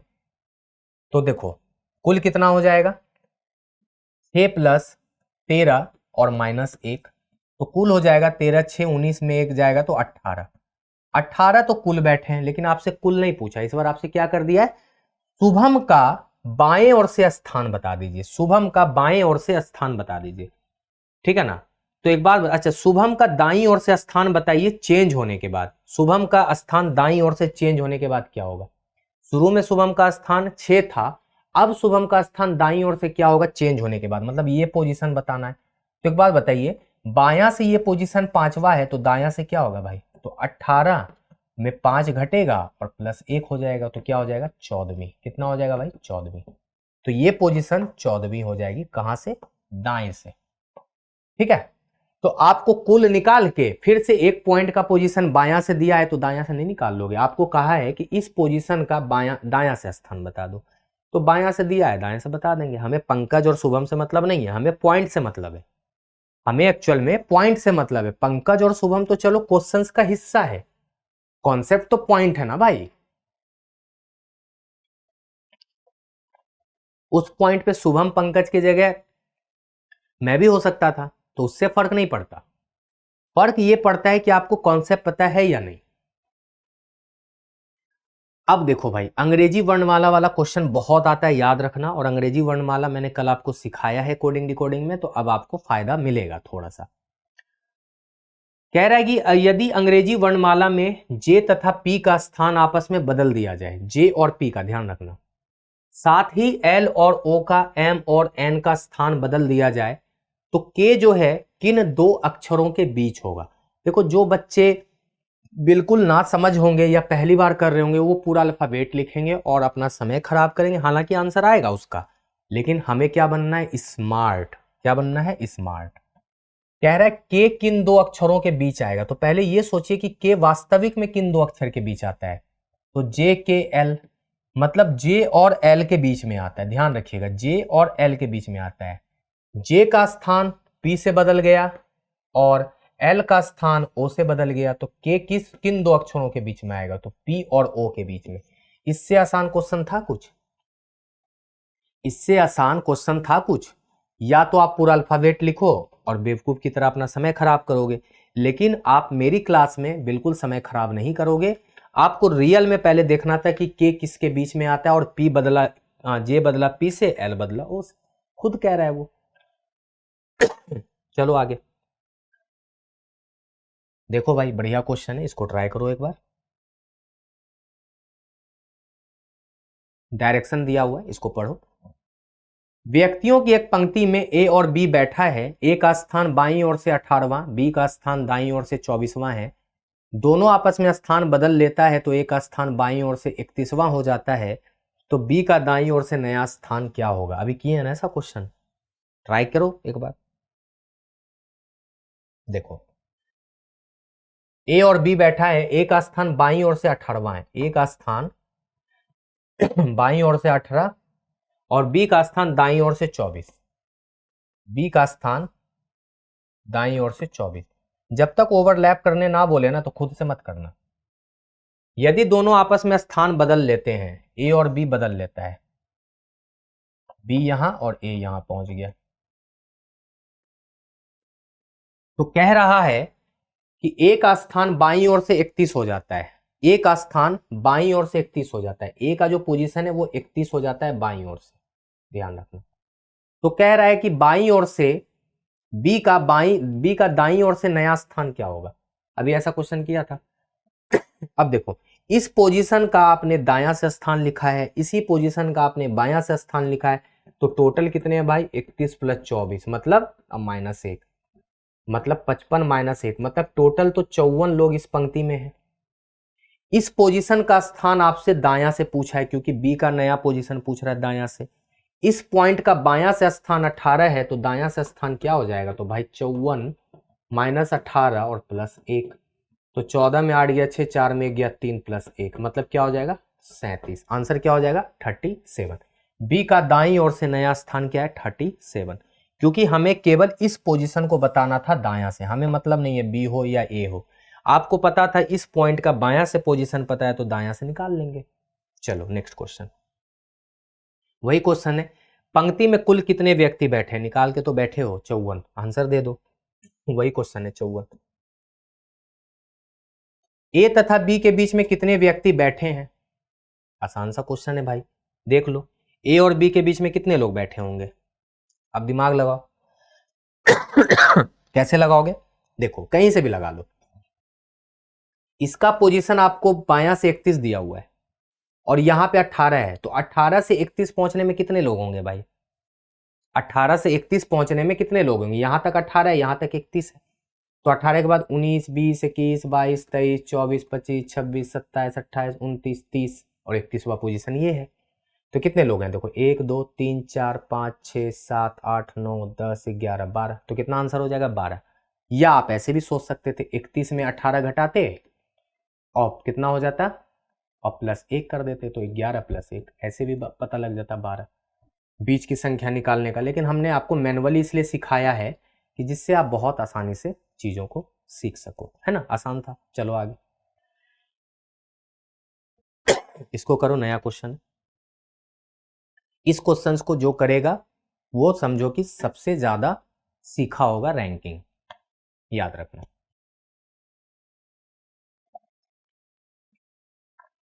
ये क्वेश्चन अपने में बहुत बढ़िया क्वेश्चन है, मैं खुद ही कह रहा हूं इसको। किसी पंक्ति में बाएं छोर से ए का स्थान 15, दाएं छोर से बी का स्थान 20, इन दोनों के बीच 6 व्यक्ति हैं, पंक्ति में कुल व्यक्तियों की संख्या बताइए। ठीक है भाई मेरे, समझ गए? चलो ट्राई करेंगे। बाएं छोर से ए का स्थान 15 है, ए का स्थान बाएं छोर से क्या है मेरे भाई? 15। दाएं छोर से बी का स्थान 20 है, दाएं छोर से बी का स्थान क्या है? 20 है। कह रहा है कि बीच में 6 व्यक्ति हैं, तो 1, 2, 3, 4, 5, 6 व्यक्ति बीच में, तो कुल कितने व्यक्ति हो जाएंगे भाई? तो देखो 15 + 6 और +20 कितना हो जाएगा? 15 6 21 20 41। आंसर 41 है, तो आपने लगा दिया और आपका गलत हो जाएगा। क्यों? क्योंकि एक पॉसिबिलिटीज तो ये भी हो सकता है ना कि ओवरलैप कर रहा हो। कैसे भाई? तो देखो हो सकता है कि ए का पोजीशन यहां पे 15 हो बाएं से, और बी का जो पोजीशन हो वो दाएं से 20 हो, तो बी का पोजीशन हो सकता है ऐसे ओवरलैप कर गया हो। यहां पे बी का पोजीशन हो जाएगा 20 दाएं से। ठीक है भाई? अब कह रहा है कि इन दोनों के बीच में 6 व्यक्ति हैं, तो भाई 6 व्यक्ति होंगे, देख लो 1, 2, 3, 4, 5, 6 व्यक्ति। तो कह रहा है कि अब बताइए पंक्ति में कितने लोग बैठे हैं इसमें। तो देखो अगर यहां पे ये एकदम ध्यान से सीखना। यहां से 15वें पोजीशन पे ये है तो ये पीछे जा रहा है ना, तो 15 के बाद 14, 13, 12, 11, 10, 9, 8, मतलब अगर हम इस पोजीशन की बात करें तो ये 8वां पोजीशन है। कहां से भाई? बायां से। कहां से? बायां से। बायां से 8वां पोजीशन, दायां से 20वां पोजीशन, तो कुल व्यक्तियों की संख्या 20 + 8 और -1, तो कितना हो जाएगा? 28 में 1 जाएगा तो 27। तो 27 भी हो सकता है, कब? जब ओवरलैप करेगा। तो दोनों चीज संभव था, या तो ओवरलैप ना करे या ओवरलैप करे। ये कंडीशन है ओवरलैप का, जब ओवरलैप करेगा, और ये कंडीशन है नोट ओवरलैप। आपको दोनों लेके चलना पड़ेगा, क्योंकि एग्जामिनर आपको थोड़ी बोला है कि आप ओवरलैप करो या ना करो। मेरे पास दोनों पॉसिबिलिटीज है, ठीक है? तो कभी ऐसी गलती मत कीजिएगा, दोनों को लेके चलना है जब एग्जामिनर खुद ना कहे। 41 या 27, पहले कंडीशन में 41, दूसरे कंडीशन में 27। समझ में आया?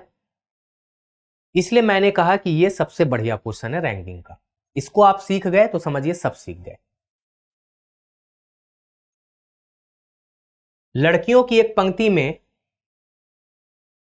यहां पे जे है, जे का स्थान बाएं से 9वां, के का स्थान दाएं छोर से 16वां है। यदि जे और के के बीच में 10 लड़कियां हैं तो पंक्ति में लड़कियों की कुल संख्या क्या होगी? यहां पे ब्लैक से ही जे लिख देते हैं जिससे आपको समझ में आए, ठीक है? ये जे है। देखो, लड़कियों की एक पंक्ति में जे का स्थान बाएं से 9वां है, ठीक है? ये देखो, जे का स्थान बाएं से 9वां, यहां जे है और बाएं से ये है पोजीशन उसका 9वां, और के का दाएं छोर से 16वां है। के का यहां पे दाएं छोर से पोजीशन 16वां है। यदि जे और के के बीच में 10 लड़कियां हैं, देखो लगभग वैसा ही क्वेश्चन है, जे और के बीच में 10 लड़कियां हैं, तो 1, 2, 3, 4, 5, 6, 7, 8, 9 और 10, 10 लड़कियां हैं। तो कह रहा है कि पंक्ति में लड़कियों की संख्या, तो देखो 9 + 10 और +16, 16 10 26 9 35। तो पहला तो कंडीशन है कि 35 लोग होंगे जब ओवरलैप नहीं करेगा। अब ओवरलैप करा के भी देख लो, ओवरलैप करा के देखते हैं, ठीक है ना? जे का पोजीशन मान लेते हैं कि बाएं से 9वां है, और के का पोजीशन मान लेते हैं कि यहां से ये ओवरलैप करके यहां पे आ गया 16वें पे, ठीक है भाई? अब देखो ध्यान से समझना, जरूरी नहीं कि ओवरलैप सेटिस्फाई करता ही है। कह रहा है कि इन दोनों के बीच में 10 लड़की है, तो देखो 10 करो, 1, 2, 3, 4, 5, 6, 7, 8, 9, 10, 10 लड़की है। क्लियर? अब एक बात सोचो, अगर 10 लड़की है, एकदम ध्यान से समझिएगा कि इससे पीछे 10 लड़की संभव है भाई? ऑलरेडी ये 9वें पोजीशन पे है, तो इससे पीछे 10 होने का मतलब समझ रहे हो? 8, 7, 6, 5, 4, 3, 2, 1, -1, -2, -3, -3, -4 में जा रहा है। मतलब खुद 9वें पोजीशन पे बैठी है और इधर 10 लोग कैसे हो सकते हैं? मतलब बेवकूफी वाली बात नहीं है कि हम कहें कोई व्यक्ति यहां से 9वें स्थान पे है और उसके पीछे 10 लोग बैठे, तो हंसोगे नहीं मेरे ऊपर? तो ये ओवरलैप वाला कॉन्सेप्ट नहीं काम करा यहाँ पे, मतलब ये गड़बड़ है। तो आंसर एक ही होगा 35। तो जरूरी नहीं कि हर बार ओवरलैप काम करे, है ना? जरूरी नहीं है, सेटिस्फाई नहीं भी करता है कई बार। तो आपको करके देख लेना है, आपको क्या करना है? करके चेक कर लेना है ना? समय 10 ही सेकंड लगता है, लेकिन हम अपने उत्तर को ठोस बनाए। अब जो बच्चे रट लेंगे वो सोचेंगे यार 2 आंसर आता है, लगा दो फटाफट 12 पे। सर ने बताया था कि 2 आंसर आता है ऐसे केस में। भाई मैंने कुछ नहीं बताया है, मैं सिर्फ पढ़ा रहा हूं आपको, और क्यों होता है क्यों नहीं होता वो भी सिखा रहा हूं। ओवरलैप यहाँ पे संभव नहीं था, क्यों नहीं था सिखा दिया। बताओ समझ में आया?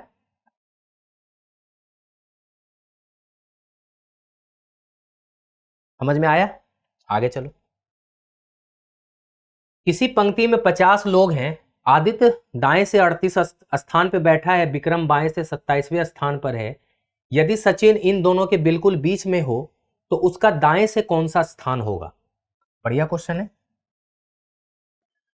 पंक्ति में 50 विद्यार्थी हैं, इस बार कह रहा है कि पंक्ति में टोटल 50 लोग हैं। आदित्य दाएं से 38वें स्थान पे है, आदित्य यहां पे बैठा है और ये दाएं से 38वें स्थान पे है, याद रखना। जबकि विक्रम बाएं से 27वें स्थान पे है। विक्रम जो है यहां बैठा है और ये बाएं से 27वें स्थान पर है। सचिन इन दोनों के बिल्कुल बीच में बैठा है। सचिन यहां पे बैठा है कहीं पे, लेकिन ध्यान रखना एकदम बीच में, मतलब इधर अगर 2 लोग हैं तो इधर भी 2, कोई नहीं तो कोई नहीं, 4 तो 4। तो उसका दाएं से स्थान क्या होगा, मतलब सचिन का स्थान दाएं से पूछ रहा है। तो सबसे पहले ये सोचिए कि टोटल 50 लोग हैं, ध्यान से सुनिएगा, है ना, ये क्वेश्चन बहुत आसान है, बच्चों वाली है। टोटल अगर 50 लोग हैं पंक्ति में, ये व्यक्ति इधर से 27 है, ये व्यक्ति इधर से 38 है, तो दोनों को अगर जोड़ते हैं तो 38 और प्लस 27 जोड़ देंगे तो 8 7 15 3 2 5 1 6 65 हो जाता है। सिर्फ इसको जोड़ के 65 हो जा रहा है। तो भैया गलती से सचिन बीच में बैठ गया तो 66 लोग हो जाएंगे, पंक्ति में 85 लोग हैं, मतलब ओवरलैप वाला केस है, संभव नहीं है, मतलब किसी को आपको ओवरलैप करना पड़ेगा। तो किसको कर दे, सचिन को ही कर दीजिए ना, सचिन यहां पे होगा, फिर सचिन नहीं सॉरी विक्रम को मतलब क्या है ना, विक्रम, अच्छा विक्रम तो है ही बैठा हुआ दाएं से 27वें स्थान पे। आदित्य को दाएं से 38वें स्थान पे यहां बैठा दीजिए, ओवरलैप कराइए। आदित्य जो है यहां से 38वें स्थान पे है। अब यहां पे बीच में कहीं सचिन भी बैठा है, ध्यान से सुनिएगा तो कह रहा है सचिन का दाएं से पोजीशन, यहां से सचिन कहां बैठा है, ये आपको पूछ रहा है, ठीक है। तो एक बात ध्यान से सुनिएगा, बहुत अच्छे तरीके से, एकदम बहुत अच्छे तरीके से सुनना है आपको, कि सबसे पहले हम देखेंगे कि इन दोनों के बीच में रियल में कितने व्यक्ति बैठे हैं। तो भाई एक बात सोचो कि टोटल 50 लोग हैं, अगर इस पोजीशन का बाएं से 27वां स्थान है तो दाएं से क्या हो जाएगा इसका स्थान, तो 50 माइनस 27 और प्लस 1, तो कितना हो जाएगा 23 प्लस 1 मतलब 24, मतलब ये 24वां स्थान कहां से है भाई, दाएं से है। अच्छा ये कह रहा है कि 38वें पोजीशन पे दाएं से, तो 24 से 38 पहुंचने में कितना वक्त लगेगा, 24 से 38 पहुंचने में 25 26 27 28 29 30 31 32 33 34 35 36 37 और 38, मतलब 24 से 38 पहुंचने में इतने लोग बीच में, एकदम मैनुअली सिखा रहा हूं आपको, ठीक है। अब क्या है, सचिन बिल्कुल बीचों बीच बैठा है भाई, इनके बीचों बीच बैठा है, तो सचिन कहां बैठा होगा, तो देखिए 1 2 3 4 5 6 7 8 9 10 11 12 13 13 लोग हैं, तो सचिन कहीं ना कहीं एकदम 6 उधर 6 इधर बैठा होगा, तो बीच में यहां पे सचिन होगा। 1 2 3 4 5 6, 1 2 3 4 5 6, मतलब सचिन यहां पे बैठा है, एकदम बीचों बीच है, 6 उधर 6 इधर। तो सचिन जब यहां बैठा है तो इसका दाएं से क्या पोजीशन हो जाएगा, एक बात बताओ, दाएं से यहां तक 24 है, तो 25 26 27 28 29 30 31, तो सचिन का पोजीशन क्या हो जाएगा भाई, दाएं छोर से 31वां। एकदम मैनुअल सिखाएं आपको, कोई फॉर्मूला कोई ट्रिक कोई कॉन्सेप्ट नहीं, क्योंकि उसमें गलती होगी। कुछ क्वेश्चंस आपको मैनुअली ही सीखना पड़ेगा और आपको मैनुअली ही बनाना चाहिए एग्जाम में, क्योंकि कई बार फॉर्मूला गड़बड़ कर देता है। क्योंकि सबसे पहले हमें यह पता करना था कि ये आपका ओवरलैप वाला था या विदाउट ओवरलैप वाला था, तो आपको दिखा होगा ये बिल्कुल ओवरलैप वाला कॉन्सेप्ट था। क्या था, बिल्कुल ओवरलैप वाला कॉन्सेप्ट था। समझ में आया ना, चलो आसान क्वेश्चन था। यदि किसी पंक्ति में ए का स्थान, जो देखो मैं आप बता रहा हूं ना, ये बहुत हाई लेवल क्वेश्चन चला गया, आपसे बिल्कुल बेसिक क्वेश्चन पूछेगा जो शुरुआत में किया था। ये क्वेश्चन बहुत हाई लेवल है, हो सकता है ना पूछे, और अगर ना भी पूछता है तो घबराना नहीं, आप कुछ और एग्जाम की तैयारी कर रहे होंगे ना, तो वहां काम देगा। यदि किसी पंक्ति में ए का स्थान बाईं ओर से 15, बी का स्थान दाईं ओर से 19, दोनों के बीच एक व्यक्ति बैठा हो, तो पंक्ति में न्यूनतम कितने व्यक्ति बैठे। देखो यहां पे वर्ड है न्यूनतम, जब भी न्यूनतम वर्ड हो तो आप याद रखना ओवरलैप वाला केस होता है। ओवरलैप के केस में व्यक्ति की संख्या न्यूनतम आती है और अधिकतम के केस में ओवरलैप नहीं करना है, इस बात को रट लो। न्यूनतम दे दे तो आपको ओवरलैप ही लेके चलना है 200%। न्यूनतम तभी होगा जब ओवरलैप होगा, इस बात को रट सकते हो। न्यूनतम का मतलब ओवरलैप। किसी पंक्ति में ए का स्थान बाईं छोर से 15, बी का स्थान दाईं छोर से 19, क्या करना है, ओवरलैप कराना है। ओवरलैप करके यहां पे आ गया बी 19वें स्थान पे। क्लियर है मेरे भाई। कह रहा है कि दोनों के बीच में केवल एक व्यक्ति बैठा है, बैठा दो। कह रहा है न्यूनतम कितने व्यक्ति हैं मेरे भाई, अच्छा एक बात सोचो, कॉमन सेंस लगाइए, ये 15वें पोजीशन पे है ना, कहां से, बाएं से, तो बाएं से 15वां, तो ये 14वां, तो ये क्या हो जाएगा 13वां पोजीशन, कहां से भाई, बाएं से, ये बाएं से 13, दाएं से 19, तो एक ही स्थान दाएं से बाएं से दिया है, तो कुल क्या हो जाएगा भाई 13 प्लस 19 और माइनस 1, तो कितना हो जाएगा 32 में 1 जाएगा तो 31, मतलब पंक्ति में न्यूनतम कितने व्यक्ति बैठे 31। बहुत आसान क्वेश्चन था, ठीक है ना, एकदम ध्यान से सीखिए। न्यूनतम वर्ड हो तो ओवरलैप और अधिकतम वर्ड हो तो नोट ओवरलैप। अधिकतम में ओवरलैप नहीं करना है आपको, ओवरलैप नहीं करना है। अधिकतम होता तो ओवरलैप नहीं करते हम लोग, अधिकतम होता तो इसका आंसर क्या होता, देखो ये पंक्ति था, ए का बाईं से स्थान 15, बी का दाईं ओर से 19, पंक्ति में एक व्यक्ति, तो कुल कितना होता भाई 15 प्लस 19 और प्लस 1, तो कितना होता है 34 प्लस 1, तो आंसर होता 35। ये होता अधिकतम, अधिकतम 35 और न्यूनतम 19, दोनों आपको सिखा दिए। लो, अधिकतम आसान होता है, न्यूनतम में थोड़ा सा ओवरलैप आता है। चलो, किसी कक्षा में विराट का स्थान बाएं से 67 और रोहित का स्थान दाएं से 57 है, दोनों के बीच 32 व्यक्ति बैठे, तो पंक्ति में न्यूनतम ओवरलैप, फटाक से लिख दीजिए ओवरलैप करना है ना, ओवरलैप करना है, बनाइए, ओवरलैप करना है तो बनाना है। चलिए, विराट का स्थान बाएं से 67 है, विराट जो है वो बाएं से 67वें पोजीशन पे है और रोहित का दाएं से 57 पोजीशन है। रोहित, अच्छा ओवरलैप है ना, तो रोहित को यहां बैठाइए, ओवरलैप किसी को भी करा सकते हैं, जरूरी नहीं है विराट भी हो गया ओवरलैप। 67 पोजीशन है दाएं से, 57, कितना 57, कह रहा है कि दोनों के बीच में 32 लोग बैठे हैं, भाई 32 लोग बैठे हैं, यहां पे 32 लोग बैठे हैं। कह रहा है पंक्ति में न्यूनतम कितने लोग बैठे हैं। अच्छा 67 और 32 यहां बैठे हैं, तो 67 में 32 कम कीजिए तो कितना हो जाएगा, 7 में 2 गया 5, 6 में 3 गया 3, मतलब यहां तक कहां हो जाएगा, ये हो गया आपका एक तरह से 35वां स्थान, ठीक है ना भाई, कहां से, बाएं से, ठीक है ना, 35 और प्लस 32, अच्छा 35 नहीं, यहां पे हो जाएगा ये कितना आपका 34 ही होगा ना, कितना हो जाएगा भाई,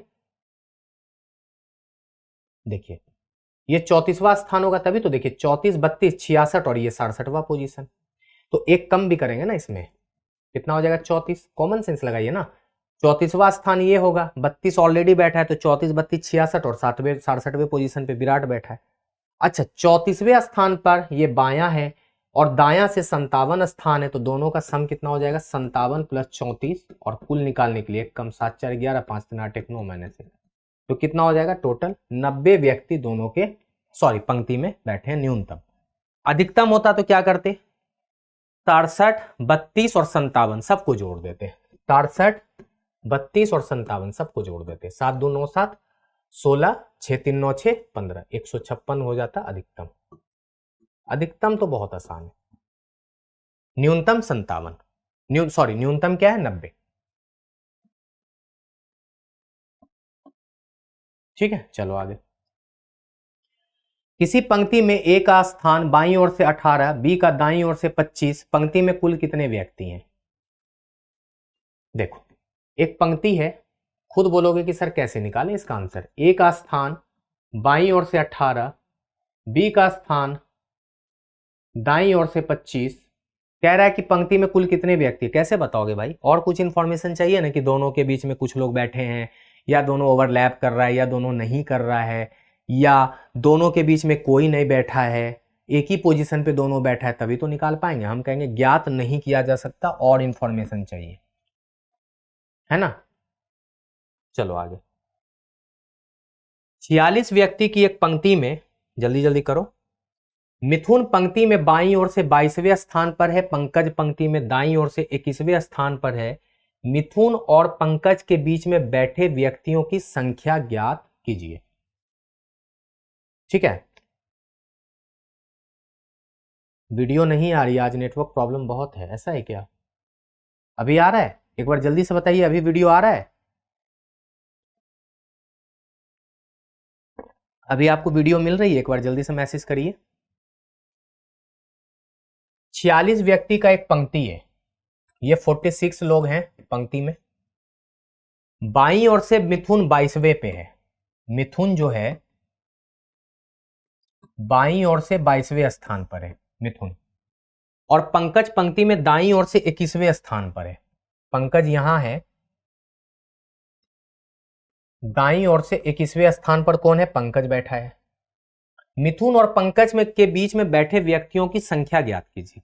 देखिए भाई, मिथुन और पंकज के बीच में बैठे व्यक्तियों की संख्या ज्ञात करना है आपको।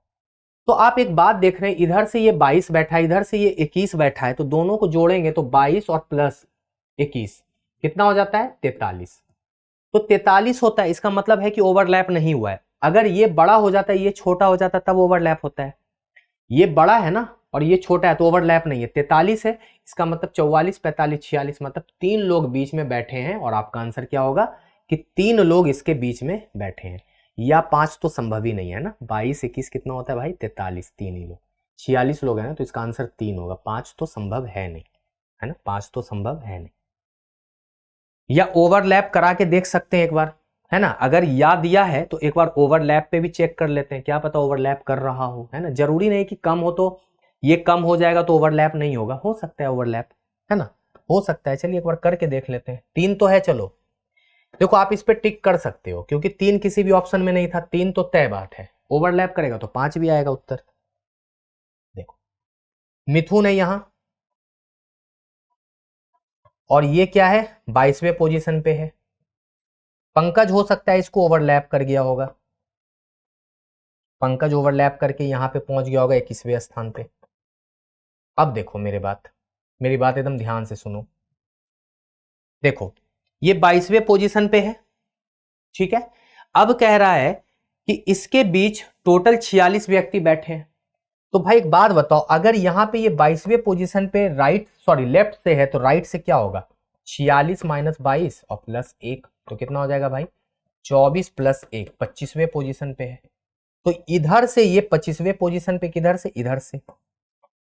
अब एक बात बताओ, इधर से ये 25वें पोजीशन पे है, तो कभी संभव होगा इधर पीछे 21? नहीं होगा ना। इसलिए मैंने बोला कि जब ये छोटा हो जाए ना, तो ओवरलैप का कंडीशन नहीं बनता है, तो हम कहेंगे इसका आंसर 3 होगा।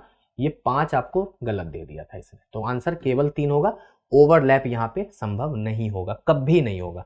ओवरलैप इसलिए नहीं होता क्योंकि पंक्ति में व्यक्तियों की संख्या ज्यादा है, इन दोनों को जोड़ के भी 22 और 21 जोड़ के भी इसका ज्यादा है, तो इसका आंसर केवल 3 होगा, ध्यान रखिएगा। ठीक है, आ गया ना वीडियो? समझ में आ रहा है ज्योति? कोई ना, जो छूटा है ना रिकॉर्डिंग में देख लीजिएगा। ऐसे भी आपको पूरा देखना ही पड़ेगा, आपने क्लास को शुरुआत में थोड़ा मिस किया है ना। 54 व्यक्ति की एक पंक्ति में मनीष पंक्ति में बाईं ओर से 15, सुदीप पंक्ति में दाईं ओर से 20, मनीष और सुदीप के बीच में बैठे व्यक्तियों की संख्या ज्ञात कीजिए। चलिए भाई करते हैं। यह है पंक्ति, 54 लोग हैं पंक्ति में, ध्यान रखिएगा।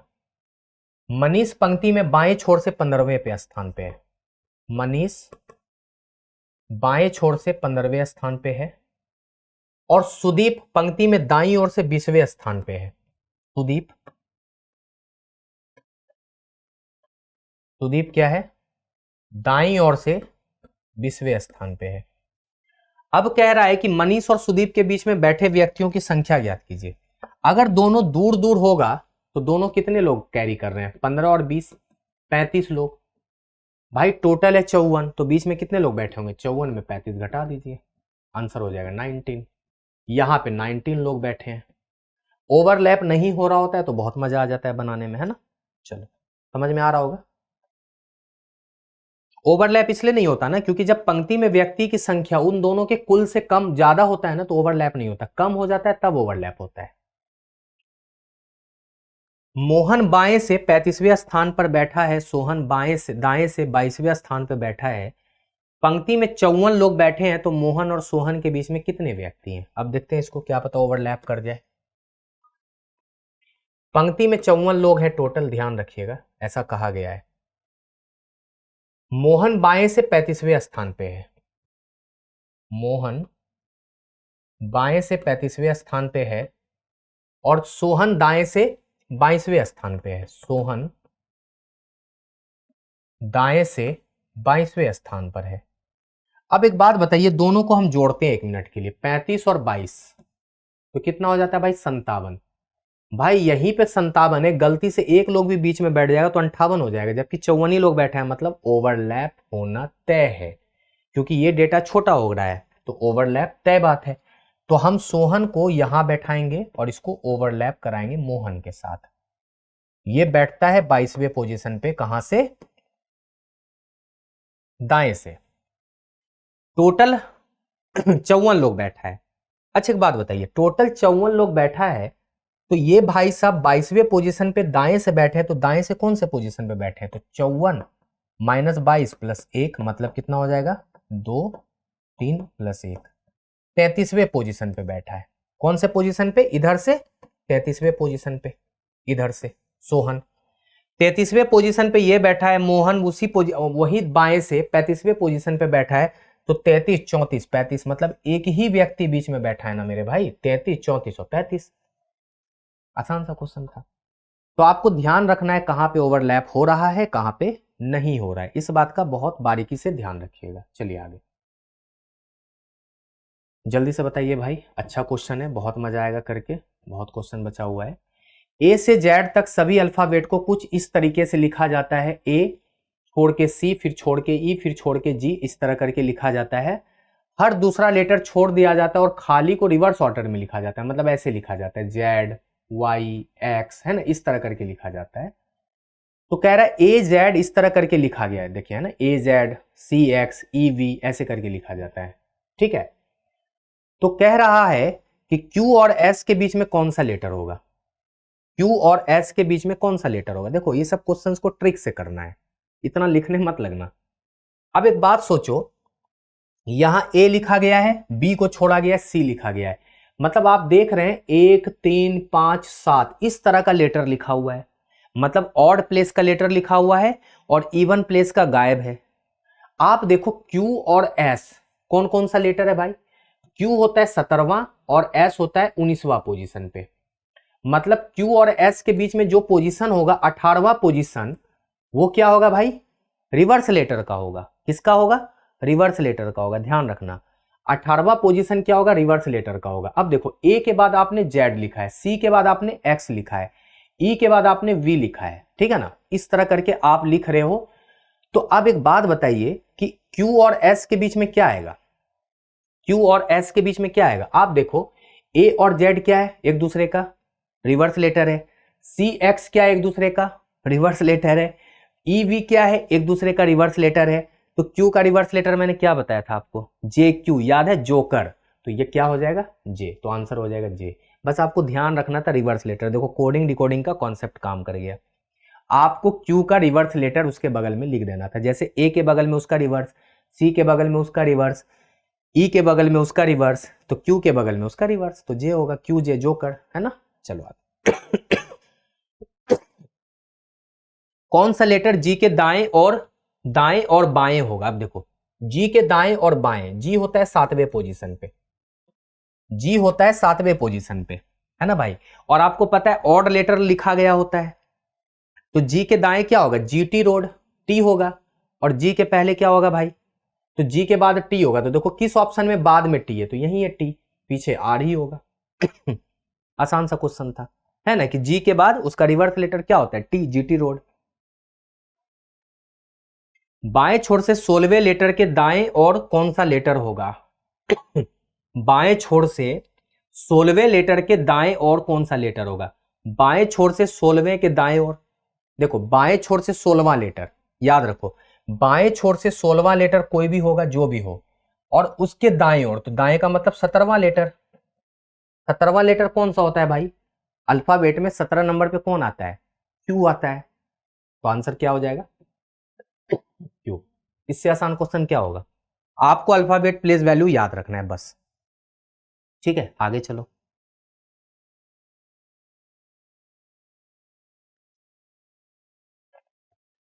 कह रहा है कितने युग्म लेटर्स के एक रेगुलर अल्फाबेटिकल ऑर्डर के अनुसार ही हैं। कितने युग्म लेटर एक रेगुलर लेटर के अल्फा, तो मैंने आपको बताया था ना, इकलौता एम एन ही होता है जो रिवर्स में एक साथ आता है। तो कहेंगे एक ही युग्म जो है ना वो आपका रेगुलर में होता है, एम और एन जो कि आपस में रिवर्स में चलता है। उसी क्वेश्चंस चल रहा है, वही क्वेश्चंस लगातार चल रहा है अभी। तो आंसर क्या होगा, एम एन, मतलब एक पेयर। अब देखो ये यहां से नया क्वेश्चन है। बाईं छोर से 19वें लेटर के दाईं छोर से 14वें लेटर के मध्य में कौन से स्थित है। देखो बाईं छोर से 19वां मतलब शुरुआत से 19वां लेटर पे कौन आता है भाई, एस होता है, याद रखना। और दाईं छोर से 14वां लेटर, भाई दाएं से 14वां होने का मतलब बाएं से कौन सा होगा वो।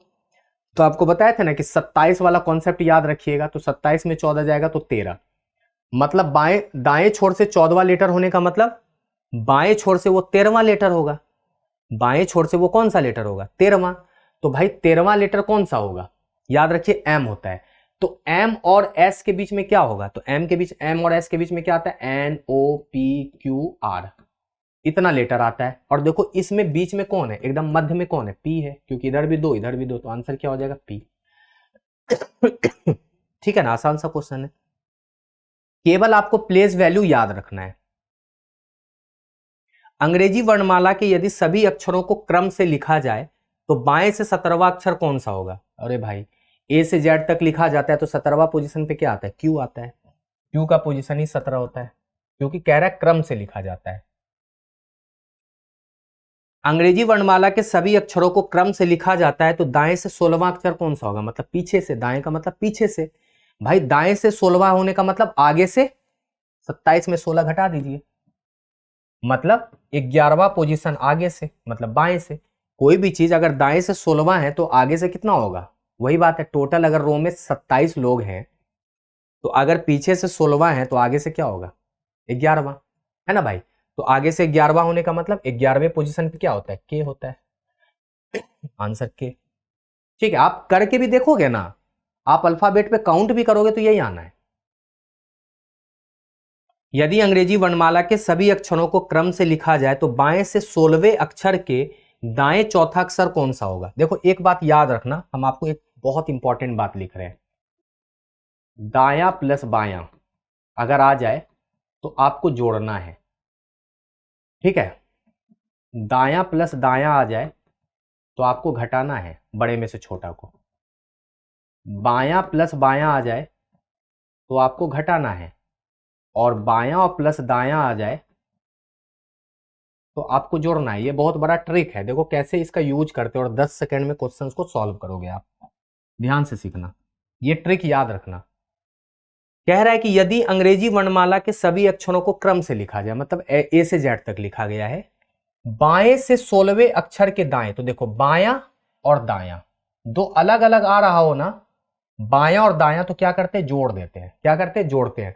तो दोनों के पोजीशन को जोड़ दीजिए, 16 और चौथा, तो 16 प्लस 4 क्या हो जाएगा भाई, 20। अब ध्यान रखने वाली 20 तो आया, लेकिन वो कहां से, बायां से या दायां से। तो प्रेफरेंस किसको देना है, जो स्टार्ट में लिखा रहता है, क्या है, बायां। तो बायां से 20वां, बायां से 20वें पोजीशन पे टी होता है, टी फॉर 20, याद है ना।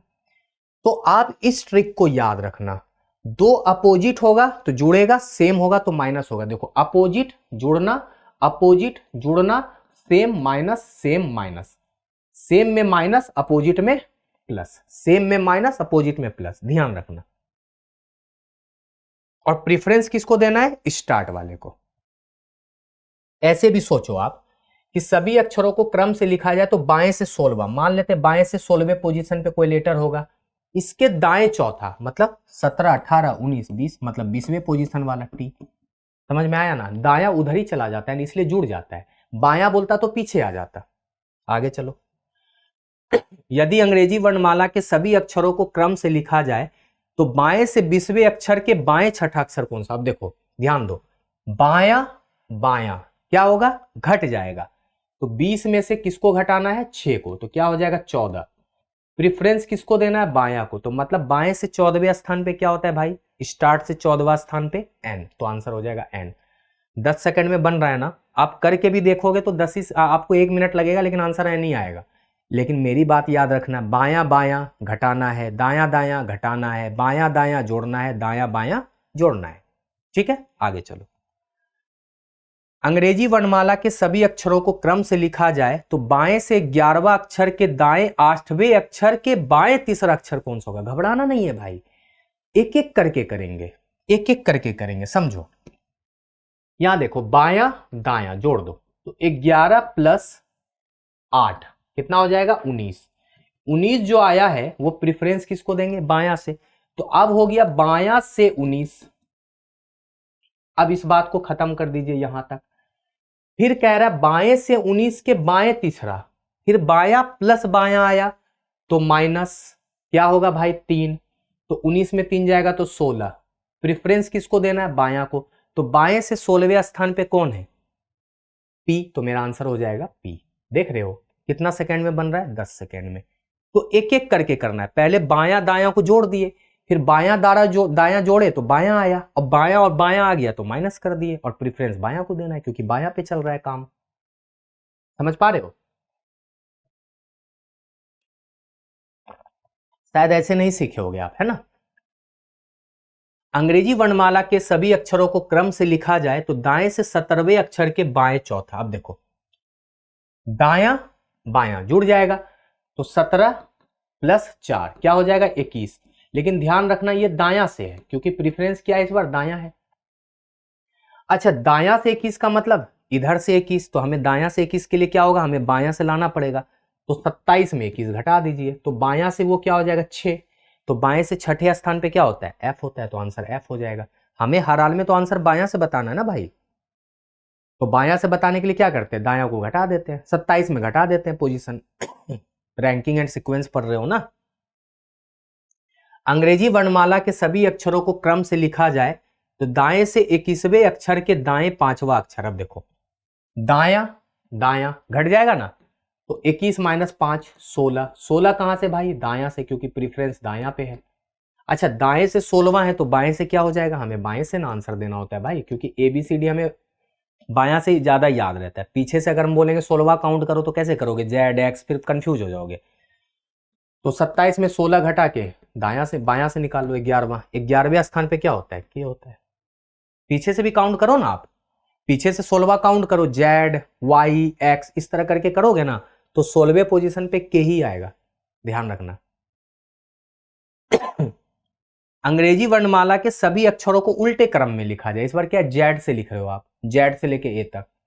तो कह रहा है बाएं से 16वें अक्षर के दाएं तीसरा अक्षर कौन सा होगा? अब देखो, यहां बाया और उधर दाया तो जुड़ जाएगा। 16 प्लस 3 क्या हो जाएगा भाई? 19। लेकिन 19 क्या है इस बार? बायां से है।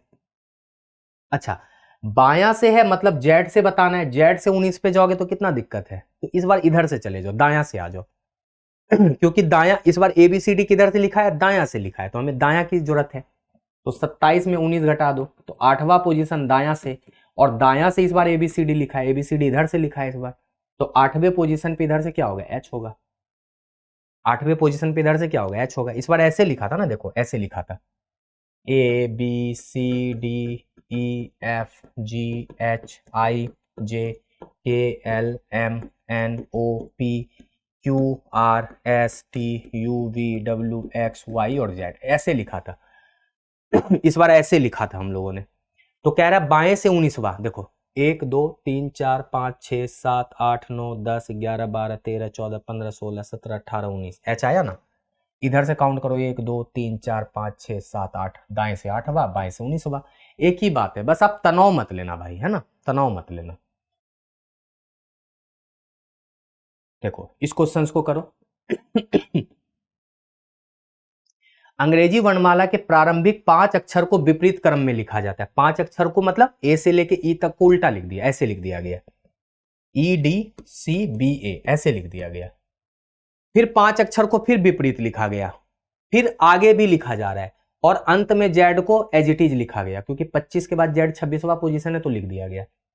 कह रहा है 11वें अक्षर के दाएं तीसरा अक्षर कौन सा होगा? तो देखो 11वां अक्षर के दाएं तीसरा अक्षर होने का मतलब 11 प्लस 3 14वां अक्षर चाहिए आपको। 14वां अक्षर चाहिए मतलब शुरू के 10 लेटर से तो हमें मतलब नहीं है जो उल्टा सीधा लिखा गया है ना। ये 5 से मतलब नहीं है, और आगे भी आई तक, जे तक हमें कोई मतलब नहीं है। यहां से जे से उल्टा लिखा गया होगा, जो भी जे से एफ तक हमें कोई मतलब नहीं है। हमें एक्चुअल में कहां से मतलब है? 11 12 13 14 15। तो 11वां लेटर क्या होता है भाई? के एल एम एन ओ, ये होता है 11 से 15। लेकिन इसको उल्टा लिखा गया है ना, ओ एन एम एल और के लिखा है।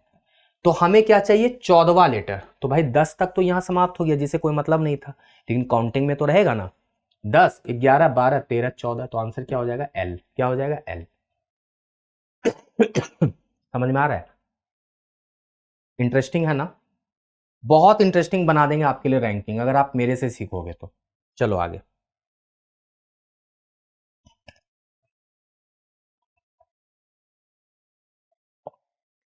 अंग्रेजी वर्णमाला के प्रारंभिक 13 अक्षर को विपरीत क्रम में लिखा जाता है, मतलब एम से लेके ए तक लिखा गया है। एम तक 13 होता है ना, तो एम से ए लिखा गया है। कैसे लिखा गया है? एम से ए तक। और फिर बाद में बोल रहा है अगला 13 अक्षर सीधा है, तो एन से लेके जेड तक सीधा लिखा गया है, ऐसे लिखा गया है। तो कह रहा है बाएं से 14वें अक्षर के दाएं। अब देखो, बायां और दायां जुड़ जाएगा, तो 14 प्लस 4 क्या हो जाएगा? 18। 18वां लेटर कहां से भाई? बाएं से। तो भाई 14 तक तो यहां पहुंच गया, चाहे उल्टा भी लिखा था। सॉरी, 13 तक। देख रहे हो? 13 और 14 से तो फिर वो अपने लाइन पे आ गया है ना। तो 18वां लेटर रियल में क्या होता है? आर होता है। तो आंसर आर ही हो जाएगा ना भाई। चाहे शुरू के 13 लेटर को पलट दिया, हमें उससे मतलब नहीं था, क्योंकि हमें चाहिए था 18वां लेटर। और संयोग ऐसा था कि 14वां से फिर सीधा लिखा गया था। तो केवल हमें यह पता करना था कि 18वें पोजीशन पे आर होता है, मेरा आंसर आर हो जाएगा। तो ये सब फंसाने के लिए देता है, इसका कोई यूजेज नहीं था, क्योंकि 13 तक उल्टा सीधा करें, हमें तो 18वां लेटर चाहिए था। चलो ठीक।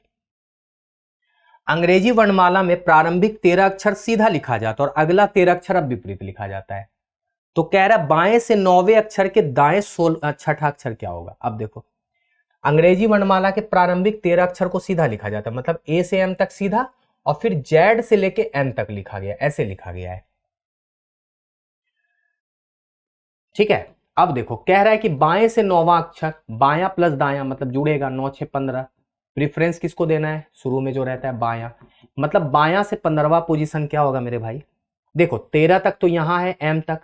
14 में जेड है, और जेड से पहले वाई होता है, जेड के बाद वाई होगा ना। तो क्या हो जाएगा? 15वें पोजीशन पे मेरा क्या आ जाएगा? वाई आ जाएगा, क्योंकि उल्टा लिखा है ना। 13 के बाद क्या हो गया? जेड आ गया था, जेड वाई एक्स ऐसे चल रहा था। तो 13 तक एम, 14 और 15वां पोजीशन पे वाई। देख रहे हैं कितना आसान है? मजा आ रहा है ना? चलो आगे, लास्ट क्वेश्चन करो इसको। लास्ट क्वेश्चन इसको ट्राई करो। अंग्रेजी वर्णमाला में प्रारंभिक 13 अक्षर उल्टे क्रम में लिखा जाता है और अगले 13 अक्षर भी उल्टे क्रम में लिखे जाते हैं। तो कह रहा है कि दाएं से 10वें अक्षर के बाएं पांचवा अक्षर क्या होगा? अब देखो कैसे लिखा गया है। प्रारंभिक 13 अक्षर उल्टा, मतलब एम से लेके ए और फिर जेड से लेके एन, ऐसे लिखा गया है। कोई बात नहीं। दाएं से 10वें अक्षर के बाएं, तो 10 और प्लस 5 कितना होता है भाई? 15। 15वां लेटर कहां से भाई? दाया से। अच्छा, दाया से 15वां का मतलब इधर से 15। अच्छा देखो, एकदम ध्यान से सुनना। यहां से यहां तो 13 लेटर है, एन से जेड तक 13 है ना, आधा आधा बांट दिया ना। एन से जेड 13, एम से ए 13। तो 13 लेटर ये, 14वां लेटर ए और 15वां लेटर बी। तो आंसर क्या हो जाएगा? बी। इस बार दाएं से काउंट कर लिए। जहां से सहूलियत हो, जैसा सहूलियत हो आप उसको ले लो, घबराना नहीं है। सहूलियत देखना है कि आपको क्या सहूलियत हो रहा है। ये सबसे ज्यादा आसान होता है अल्फाबेट वाला। लेकिन ध्यान रखने वाली बात है कि कोडिंग डिकोडिंग जो करा होगा उसी के लिए आसान होगा ये।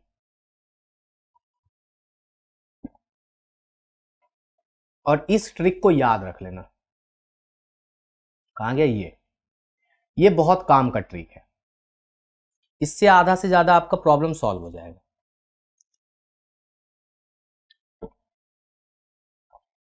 एक बार जल्दी से बता दो, समझ में आया?